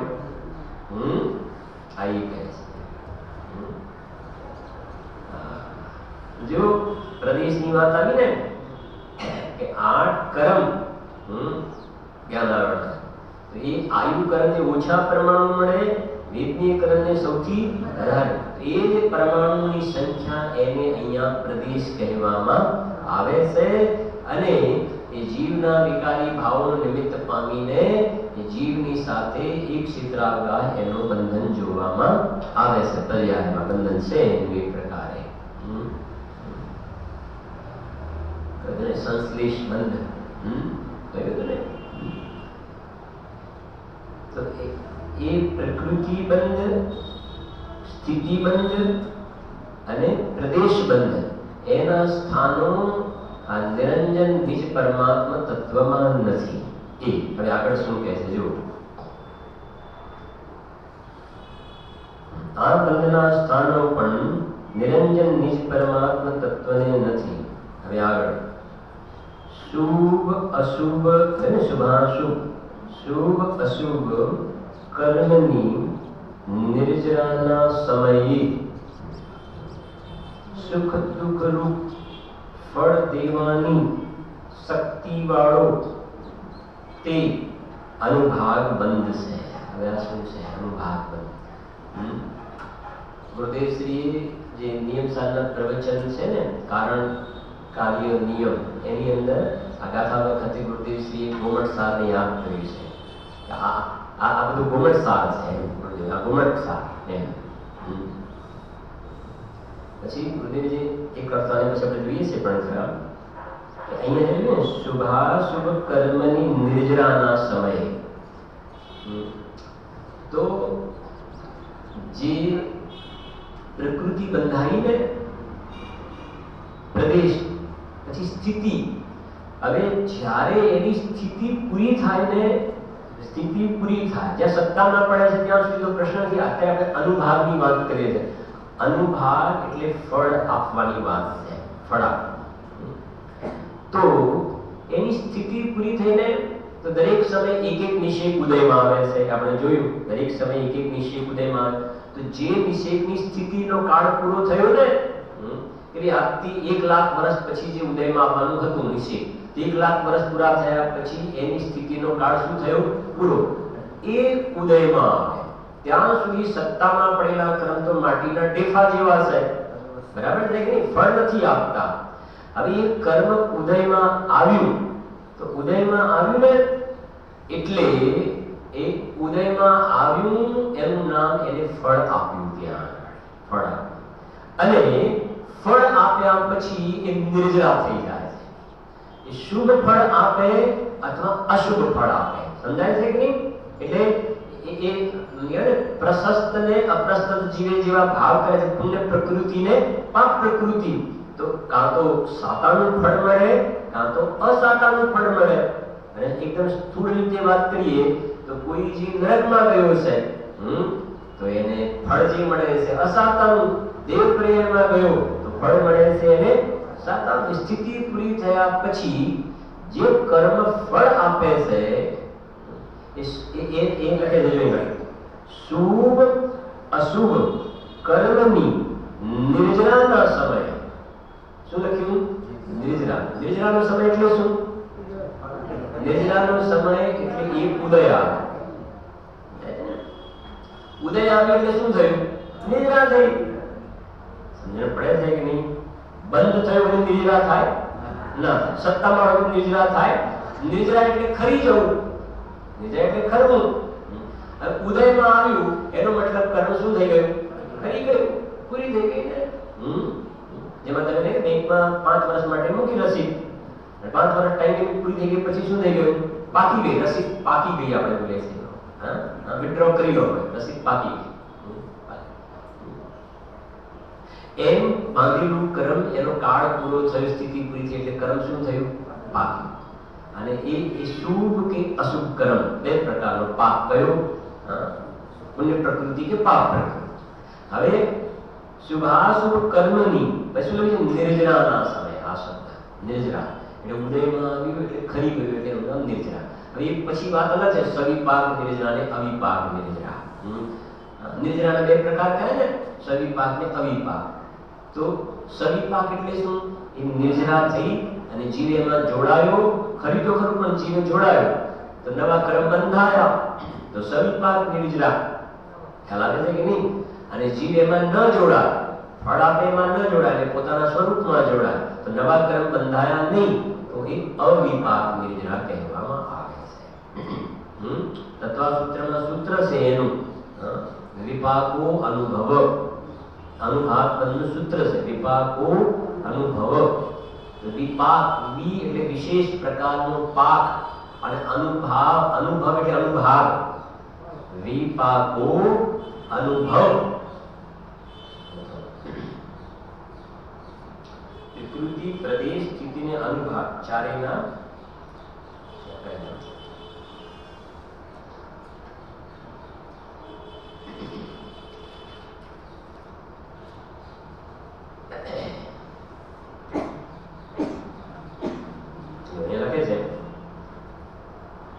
અનુભવ બંધ શબ્દ શું આપણે જો અહીં લખ્યું છે એમ કે આના પર ખાસ કોઈનો જલ્દી ધ્યાન ન જાય એટલે અનુભાગ બંધનું વર્ણન કરે છે. તો કૌશમાં લખ્યું અનુભાગ બંધને અનુભવ બંધ પણ કહેવાય છે.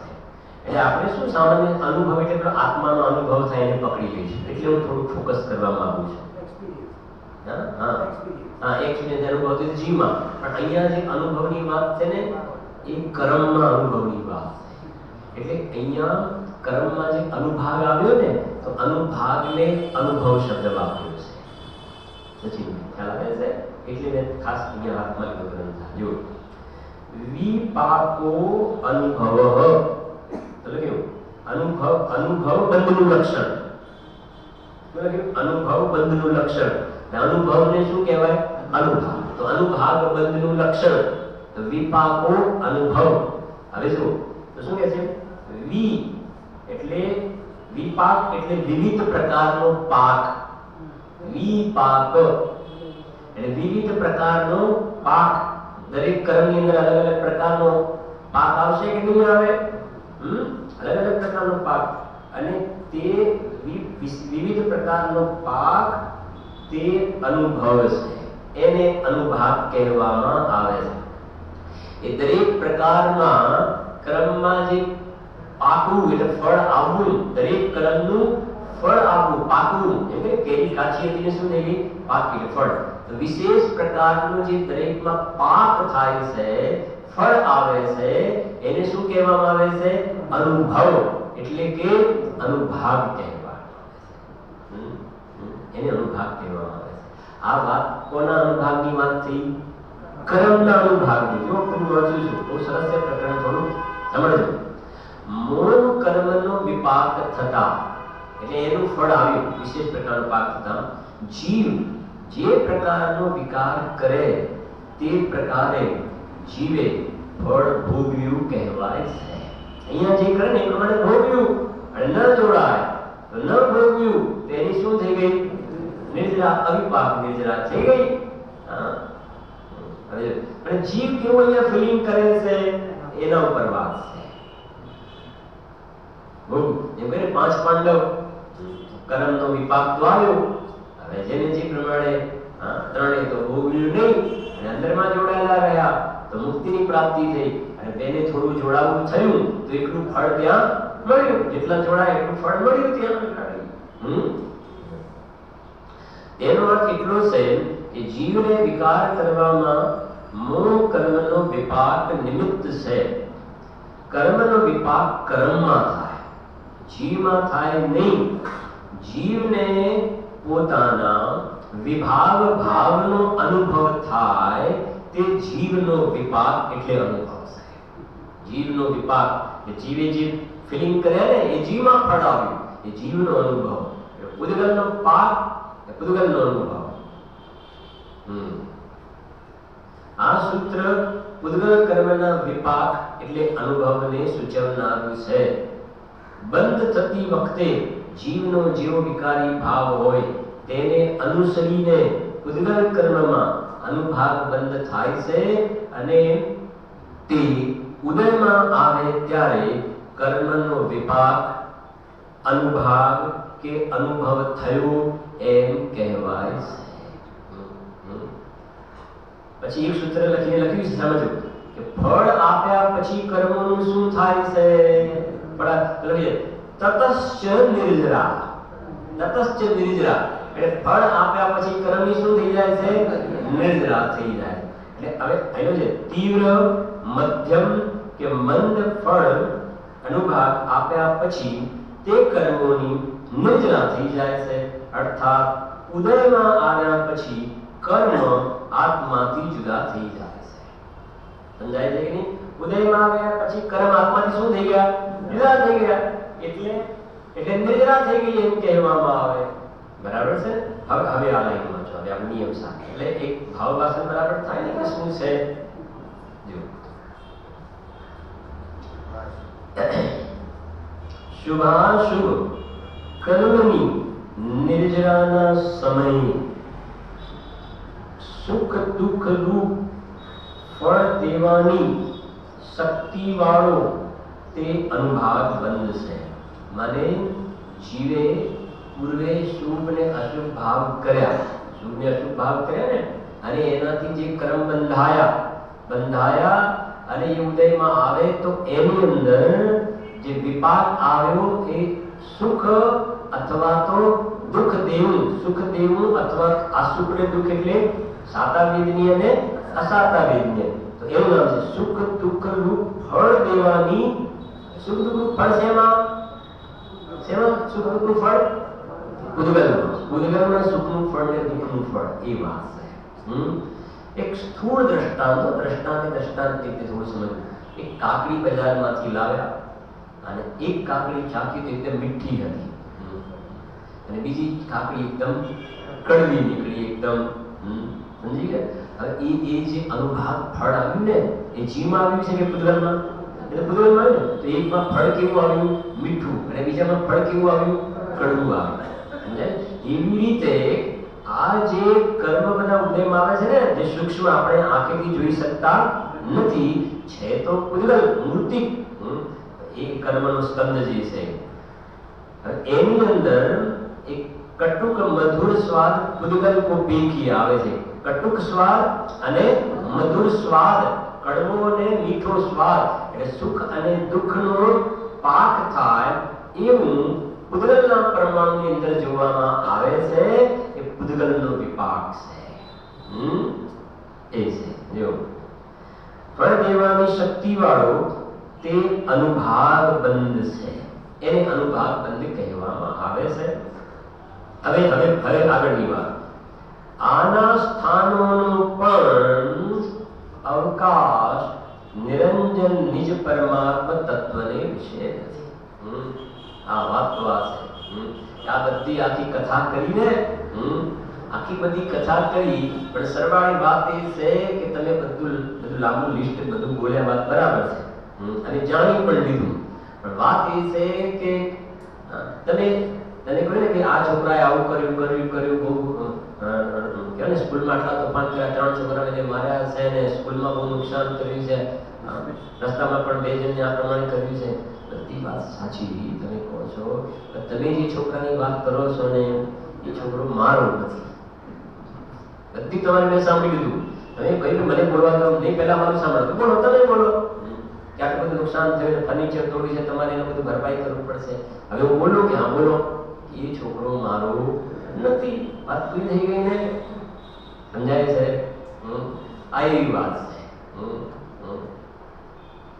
કે આ બધું કહ્યું ને, અનુભાગના સ્થાન, પ્રદેશ ને અનુભાગ ને ફળ ને જીવમાં આવે, પણ એ મારો પરિવાર નથી, મારો પરિવાર નથી. તમારે એની સાથે સંબંધ છે નહીં. હા, એ વાત છે. કેવી ગજબની વાત છે. વોટર પ્રૂફ, ફાયર પ્રૂફ, શોક પ્રૂફ, એમ કે છે દ્રવ્ય કર્મથી પ્રૂફ, ભાવ કર્મથી પ્રૂફ, નો કર્મથી પ્રૂફ. એની અંદર કોઈ પણ પ્રકારના પરિણામ માત્રથી પણ જે પ્રૂફ છે. નવે તત્વનો સમૂહ, સાત્વિક તત્વનો સમૂહ પરદ્રવ્ય છે ને હું એનાથી રહીશ છું. એની વાત છે. ગુરુદેવજી કહે છે કે ભાઈ હું તો અનંત અતિન્દ્રિય આનંદના રસના અનુભાગથી ભરેલો છું. તમારે અનુભાગની વાત કરવી છે ને, તો મારામાં તો પર્યાયમાં પ્રતિ સમયે અનંત આનંદ વેદાય એવું સામર્થ્ય વાળું અનુભાગ પર્યાયમાં આવે, એવા અનુભાગના અતિન્દ્રિય આનંદના સામર્થ્યના અનુભાગ વાળું હું તો તત્વ છું. બાદમાં તમે અનુભાગની વાત કરો છો, અને અનુભાગ અમે નથી કરી. તમારે અનુભાગ જોઈએ છે ને, ફળ, સુખનું ફળ જોઈએ છે ને, તો કે છે તો સુખ શાંત રસથી લવાલો ભરેલું છે. આ અનુભાગ છે.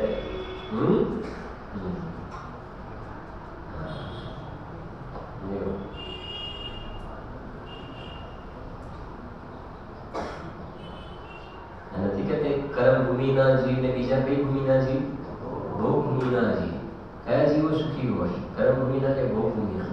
ના, જો જગત આમ વાત આવે ને સાહેબ, ભોગ ભૂમિના જીવોને, ભૂમિના મનુષ્યને, તિર્યંચને આવી બધી કમાવાની ચિંતા, છોકરાને ભણાવવાની ચિંતા, કઈ સ્કૂલમાં મૂકવા, મકાન શું બનાવવું, ઘરમાં કેવી લાઈટો લગાવી, ફર્નિચર કેવું લગાવવું, છોકરાને પછી આપણે કપડા ક્યાંથી લાવવા, ક્યાં સીવડાવવા, વાસણ ઘસવા, કપડા ધોવાનું, તે ભૂમિના જીવોની કોઈ તકલીફ નથી.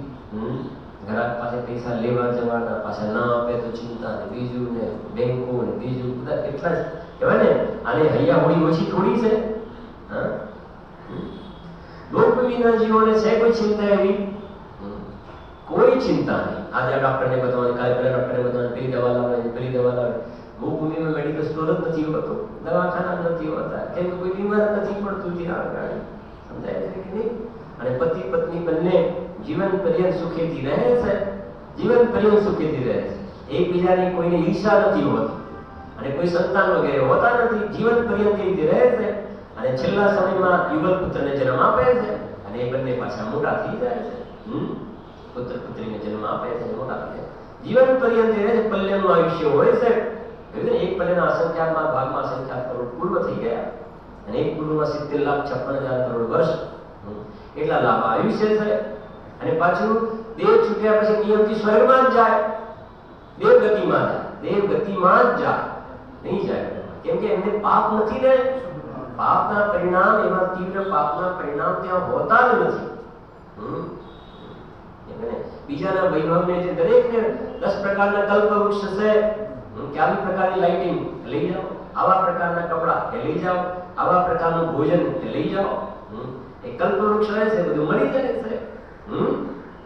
હવે આને જો એક સાદી શું કે ઘરે પેલા તમારે ઢોકળા બનાવવા હોય કે ઢોસા બનાવવા હોય કે ઇડલી બનાવવી હોય ને, કે તમારે પીઝા ઘરના બનાવવા હોય તો કેટલું રો મટીરિયલ બજારમાંથી પેલું ભેગું કરવું પડે. આ લઈ જવાનું, આ લઈ જવાનું. પૂરી પકોડી બનાવી છે તો પેલું પાણી ફુદીનો લાવો ને ભેગું કરવું પડે ને બધું. હવે ગોભૂમિના જીવોને એક તો ભૂખ ઓછી લાગે, આવે છે ને 2 દિવસે 3 દિવસે આટલો કોળીઓ લે કામ પૂરું થઈ ગયું, ભૂખ જ નથી લાગતી. તો વાત એ છે કે ભોગભૂમિના સુખની વાત આવે ને, તો અહીંયા તો જ્ઞાની પુરુષો કહે છે કે આ જે ચૈતન્યની ભૂમિ છે ને, એ ભૂમિને ભોગવને એ સાચી ભોગભૂમિ છે. ભોગવવું, ભોગભૂમિ. તો આ કહે છે આવી ને ચૈતન્યામૃત પૂર્ણ વપુષે, એ ચૈતન્યની ભૂમિને ભોગવને એ સાચી ભોગવવા જેવી ભૂમિ તો એ ભૂમિ છે ભાઈ. એમાં આતિન્દ્રિય આનંદનો અનુભાગ, ફળ આપવાની પર્યાયમાં ફળ આપવાની તાકાત એમાં છે. અને સાથે ચક્રવર્તીના ઇન્દ્રના પુણ્યના અનુભાગ બંધાય તો મફતમાં બંધાઈ જશે. એ તો મફતમાં અનુભાગ બંધાશે ને. વાતો બહુ ન્યારી છે ભાઈ. जिसकी चर्चा है इतनी सुंदर, वो कितना सुंदर.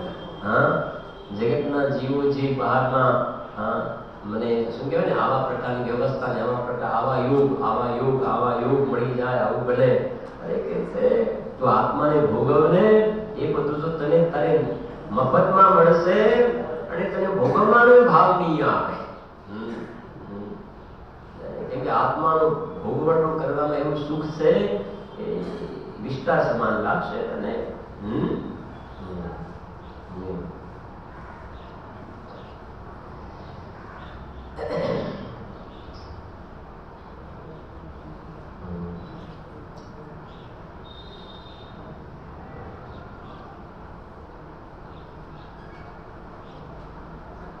બહારમાં તો કે ને ભાઈ અમે કોઈના કપડા હોય કે બીજું અમે કોઈ ઉતરેલું નથી પહેરતા, એવું બી કહે ને.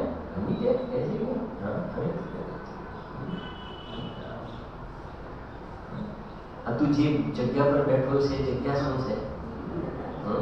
તું તારા નામે જે મકાન બોલે છે મકાન શું છે? બોલ બોલ, ઉતરેલું છે કે નહીં? તને પડે છે એને ઉતરેલું નથી? ઉતરેલું ભાઈ. 6 ખંડનો રાજા ચક્રવર્તી પણ જ્યારે વૃષભાચલ પર્વત પર નામ લખવા જાય છે ને, તો વૃષભાચલ પર્વત પર અનંત ચક્રવર્તીઓના ત્યાં નામ લખેલા જોવે છે, એક જગ્યા ખાલી. ખ્યાલ આવે છે? અરે હું તો એમ સમજતો 6 ખંડનો રાજા તો હું છું. હવે મારે નામ લખવું છે તો શેના લખું? કઈ જગ્યાએ? કઈ જગ્યા તો બધી પૂરેપૂરી સ્પેક છે. લખવું તો પડશે ને. એકનું પાટિયું શું કર્યું? એકનું પાટિયું ઉતાર્યું અને પોતાનું નામ લગાવી દીધું.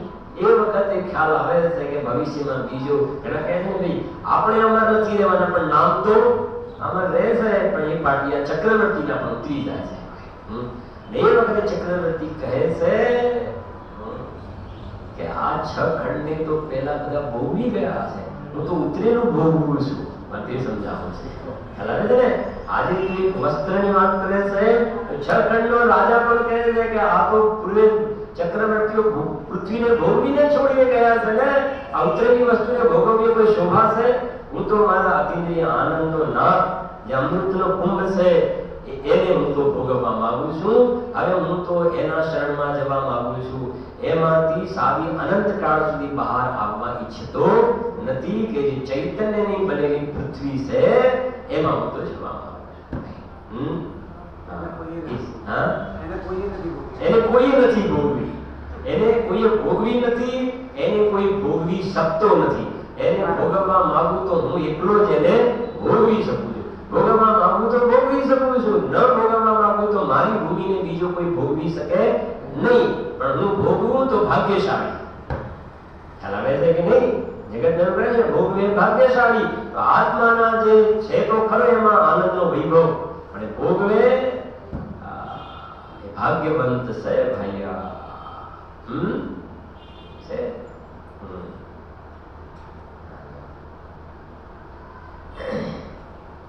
નથી કે જગત અમે મકાન કરીને ભાડે નથી આપતા, પાછી ખાલી કરવાની ચિંતા પડી રહેશે, અને એ ભોગવે નહીં. અને સમજાય છે કે નહીં? હા, તો એ એનું મકાન છે પણ ભોગવે નહીં. એનું એમ કહે છે આ તારો પોતાનો આત્મા છે, પણ આ જીવ એને શું નથી કરતો? ભોગવતો નથી. તો જીવ દુખી રહે છે. જો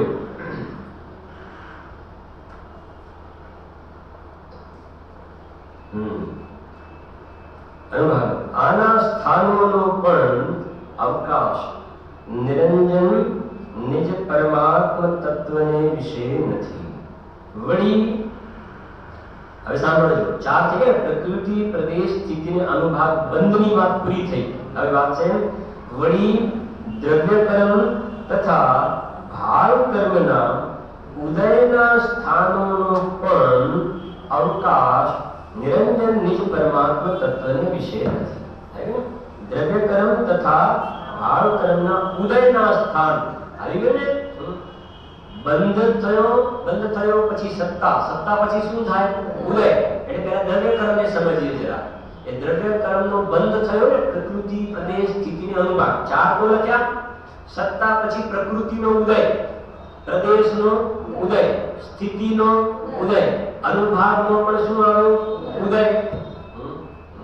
તો એ કહે છે પ્રકૃતિ ઉદય, પ્રદેશ ઉદય, સ્થિતિ ઉદય અને અનુભાગનો ઉદય આવ્યો. એ ચારેય પ્રકારના ઉદયના સ્થાનોનો પણ મારામાં પ્રવેશ છે નહીં. પહેલા જે આપણે અનુભાગની વાત કરી, બંધનની વાત કરી, બંધવાળી, અને હવે જે વાત છે અનુભાગનો શું થયો? ઉદય. ફળ આપ્યું એટલે નિર્જરા થઈ ગઈ. જે આપણે ભેગી વાત લઈ પડી દીધી, ઉદય થયા પછી નિર્જરા થઈ ગયા, તટસ્થ નિર્જરા. એ ચારે પ્રકારના ઉદયનો પણ મારામાં પ્રવેશ નથી. સત્તાની વાત નથી કરીને, સત્તા પછી હવે માટીના ઢેફા જેવા છે. ઉદયની ચર્ચા વધારે આવે, બંધ અને ઉદયની ચર્ચા વધારે છે. બંધના સ્થાન પણ નથી, ઉદયના સ્થાન પણ નથી. હવે કહે છે દ્રવ્ય કર્મ અને ભાવ કર્મના ઉદયના સ્થાન. ભાવ કર્મ એટલે શું? તો જો દ્રવ્ય કર્મનો ઉદય આવ્યો અને જીવ એમાં જોડાયો, તો જોડાયો ને ભાવ કર્મ કહેવામાં. એ શું થઈ ગયું? ભાવ કર્મ. એ ભાવ કર્મના ઉદયના સ્થાનોનો પણ મારામાં પ્રવેશ છે નહીં.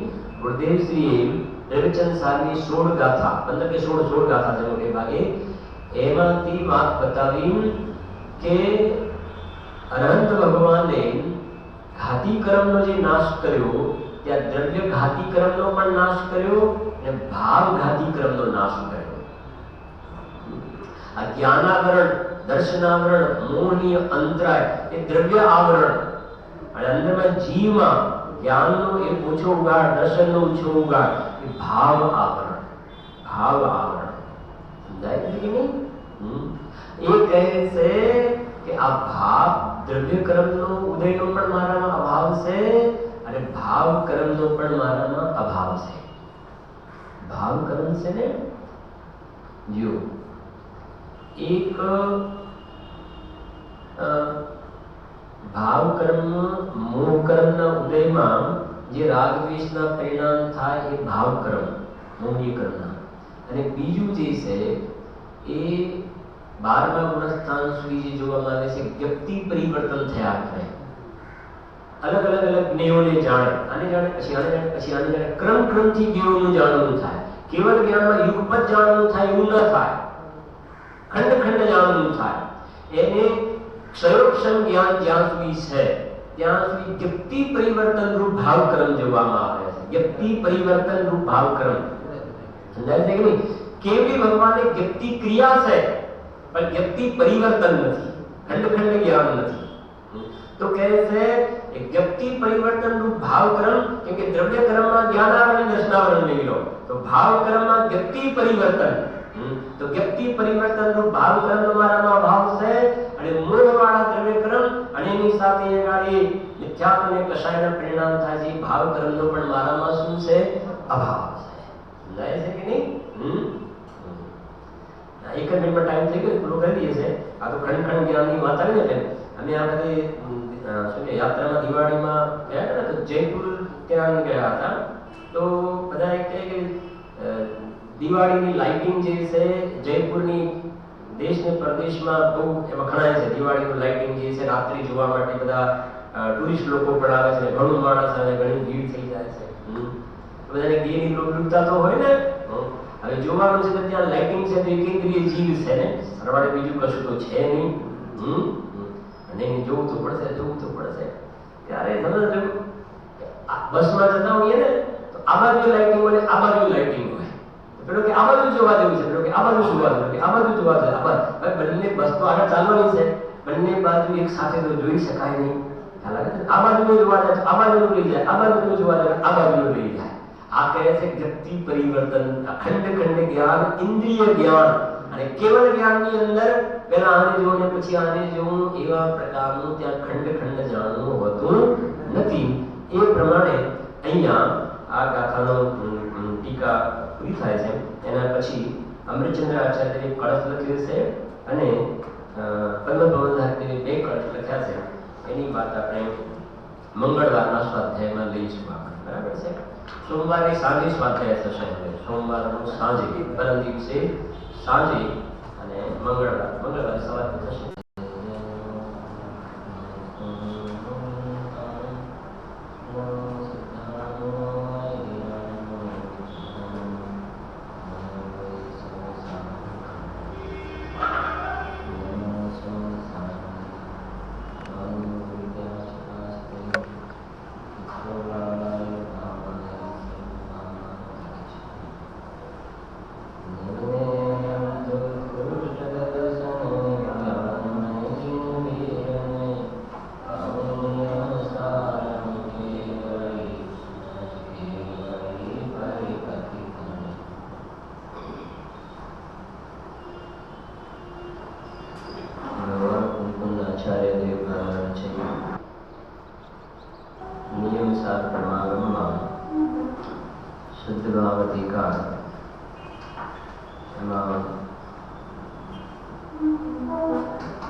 નીચેથી પાકી લીધી છે ને, એવી રીતે આચાર્ય દેવ શ્રીમદ અમૃતચંદ્ર સૂરીએ શ્રી સમયસારની આત્મખ્યાતિ નામની ટીકામાં 11મા શ્લોક દ્વારા કહ્યું છે કે, તો અહીંયા અમૃતચંદ્ર આચાર્ય દેવની આત્મખ્યાતિ ટીકાનો 11 નંબરનો કળશ છે, એનો આધાર આપ્યો છે. ઉપર કળશ છે, એનો પાઠ કરી લઈએ આપણે. નહિ વિરહતિ પવતઃ સ્પષ્ટમાદયોનિ સ્ફુટં પરિતરન્તો એકયત્ર પ્રતિષ્ઠાં અનુભવતુ તમેવ દ્યોતમાનં સમન્તા જગદપગતમોહિ ભૂય સમ્યક સ્વભાવં. શું કહે છે અહીંયા કે જગત મોહ રહિત થઈને સર્વ તરફથી પ્રકાશમાન એવા તે સમ્યક સ્વભાવને જ અનુભવો કે જેમાં આ બદ્ધ સ્પષ્ટત્વ આદિ ભાવો ઉત્પન્ન થઈને સ્પષ્ટપણે ઉપર તરતા હોવા છતાં ખરેખર સ્થિતિ પામતા નથી.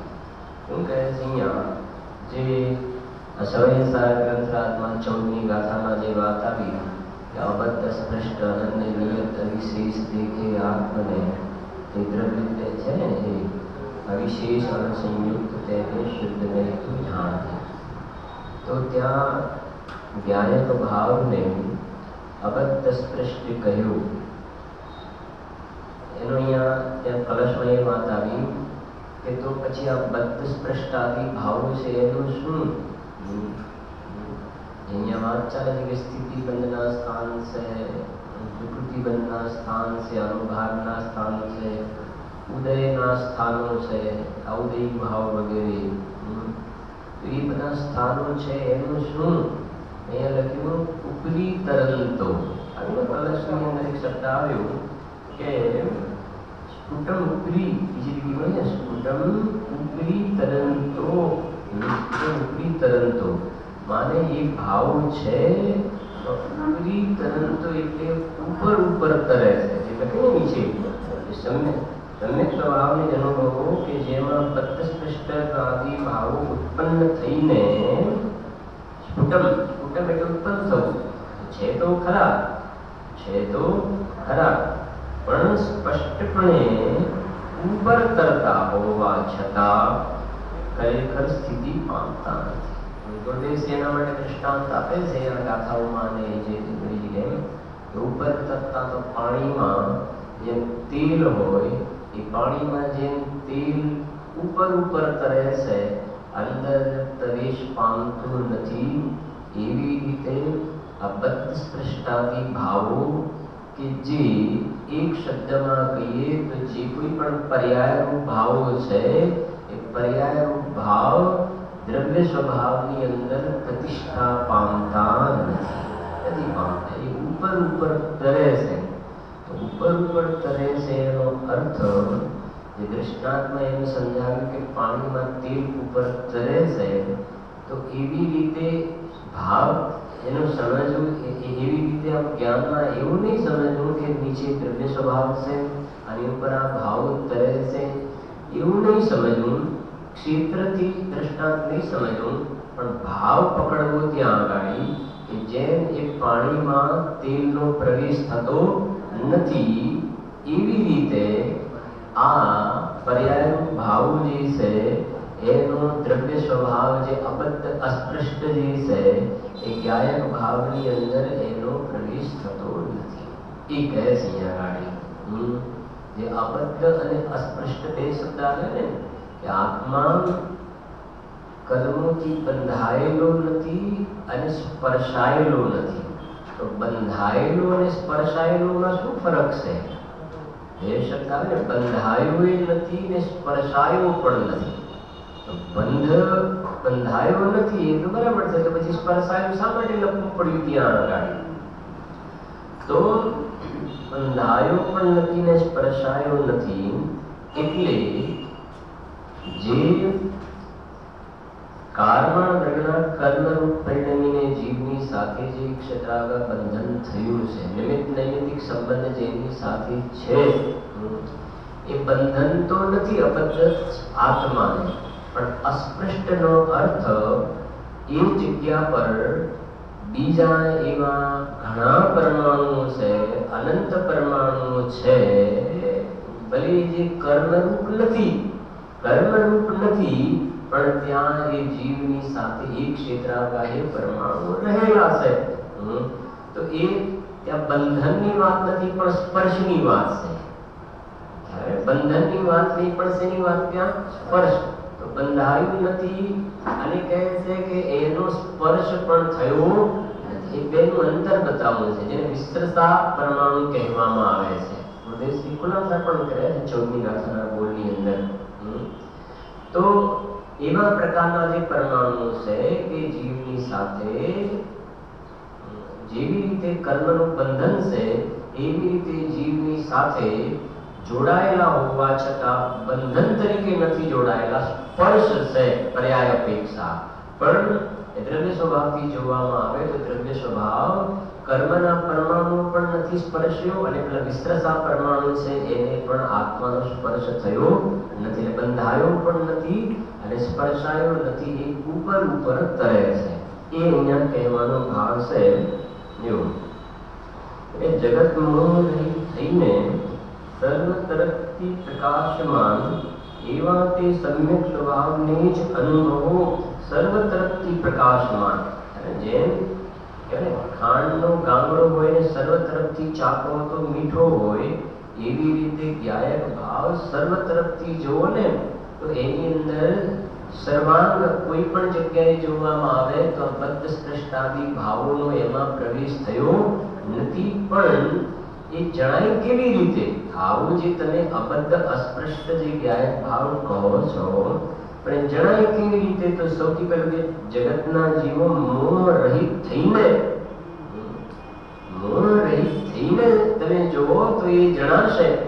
મોહ વડે તમે જોવા માંગો તો એ બંધન દેખાશે ત્યાં આગળ. એ કહે છે એટલા માટે એ ત્રીજી લીટીમાં લખે ને અનુભવતુ તમેવ દ્યોતમાનમ સમન્તાત સર્વ તરફથી દ્યોતમાન પ્રકાશમાન છે. જગત ભગત મોહી ભૂય મોહ રહિત થઈને એ સમ્યક સ્વભાવને અનુભવો તો એ જાણનારો તમને એ પ્રકારે જણાયા વગર રહેશે નહીં. જે બેનશ્રીનો એક બોલ આવે છે કે બહુ સરસ બોલ છે કે મોહ વગરનો આત્મા મોહમાં ઉભો છે. આશ્ચર્યની વાત છે. શું કહે છે? મોહ વગરનો આત્મા મોહમાં ઉભો છે. એ આશ્ચર્ય દુઃખની વાત છે. કેમ કે આ જ્ઞાયક ભાવની અંદર ક્યાં મોહનો પ્રવેશ છે, ક્યાં રાગનો પ્રવેશ છે, ક્યાં કષાયનો પ્રવેશ છે. શુભ ને અશુભ કોઈ પણ પ્રકારના પરિણામને એમાં પ્રવેશ નથી. તો મોહ વગરનો તું તો છો ને, અને મોહનો ઉભો છે.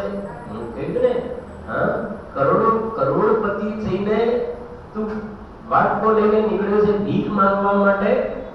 તો કરોડપતિ છે ને, અને સપનું લઈને માંગવા નીકળે છે ઘેર કે બા કંઈક આપો, કંઈક આપો, ભગવાન તમારું ભલું પડશે, ભગવાન કંઈક આપો, કંઈક હોય તો કંઈ બધી ગોઠવીઓ આપો. શરમ નથી આવતી તને? તું માગે એવો વ્યક્તિ છે. તું તો દેનાર છો ને, માગણ થોડો છો. એવી રીતે કહે છે કે તું તો વર્તમાનમાં પરમાત્મા સ્વરૂપે બિરાજો છો ને, ભગવાન સ્વરૂપે બિરાજે છે. આજે આપણે લઈશું કાલે, આજે મારે લાવવાની બુક લઈ ગઈ છે. આ પરમાત્મા ભાવના જે છે ને, જયસેન આચાર્ય દેવની આ બંધ અધિકાર, સમયસાર બંધ અધિકારની ટીકામાં છેલ્લો આ જયસેન આચાર્ય દેવે આપણું લખ્યું છે. અને એમાં લખ્યું છે કે આદિ હું ભાવના ભાવું છું, એ લખ્યું છે કે હું સહેજ શુદ્ધ જ્ઞાનાનંદિક સ્વભાવ છું, નિર્વિકલ્પ છું, ઉદાસીન છું, નિજ નિરંજન શુદ્ધાત્માના સમ્યક શ્રદ્ધા જ્ઞાન અનુષ્ઠાન રૂપ છું, નિશ્ચય રત્ન ત્રયરૂપ નિર્વિકલ્પ સમાધિમાં અનુભવતા વિતરાગ સહેજાનંદ રૂપ છું. પછી આગળ લખે છે સર્વે વિભાવ પરિણામથી શૂન્ય છું. પછી શું લખે છે માત્ર સુખની અનુભૂતિ રૂપ લક્ષણ વાળા સ્વસંવેદન જ્ઞાન વડે સ્વસંવેદે ગમ્ય પ્રાપ્ય ભરિતાવસ્ત અવસ્થ ભરિતાવસ્ત દ્રવ્ય માટે શબ્દ વાપરેલો છે. ભરિતાવસ્ત પરિપૂર્ણ પરમાત્મા છું. પછી લખ્યું છે ત્યાં આગળ, આ તો અહીંયા આપણે લખાવ્યું છે પણ પછી લખ્યું જેસેના ચક્ર કહે છે આવો હું પરમાત્મા છું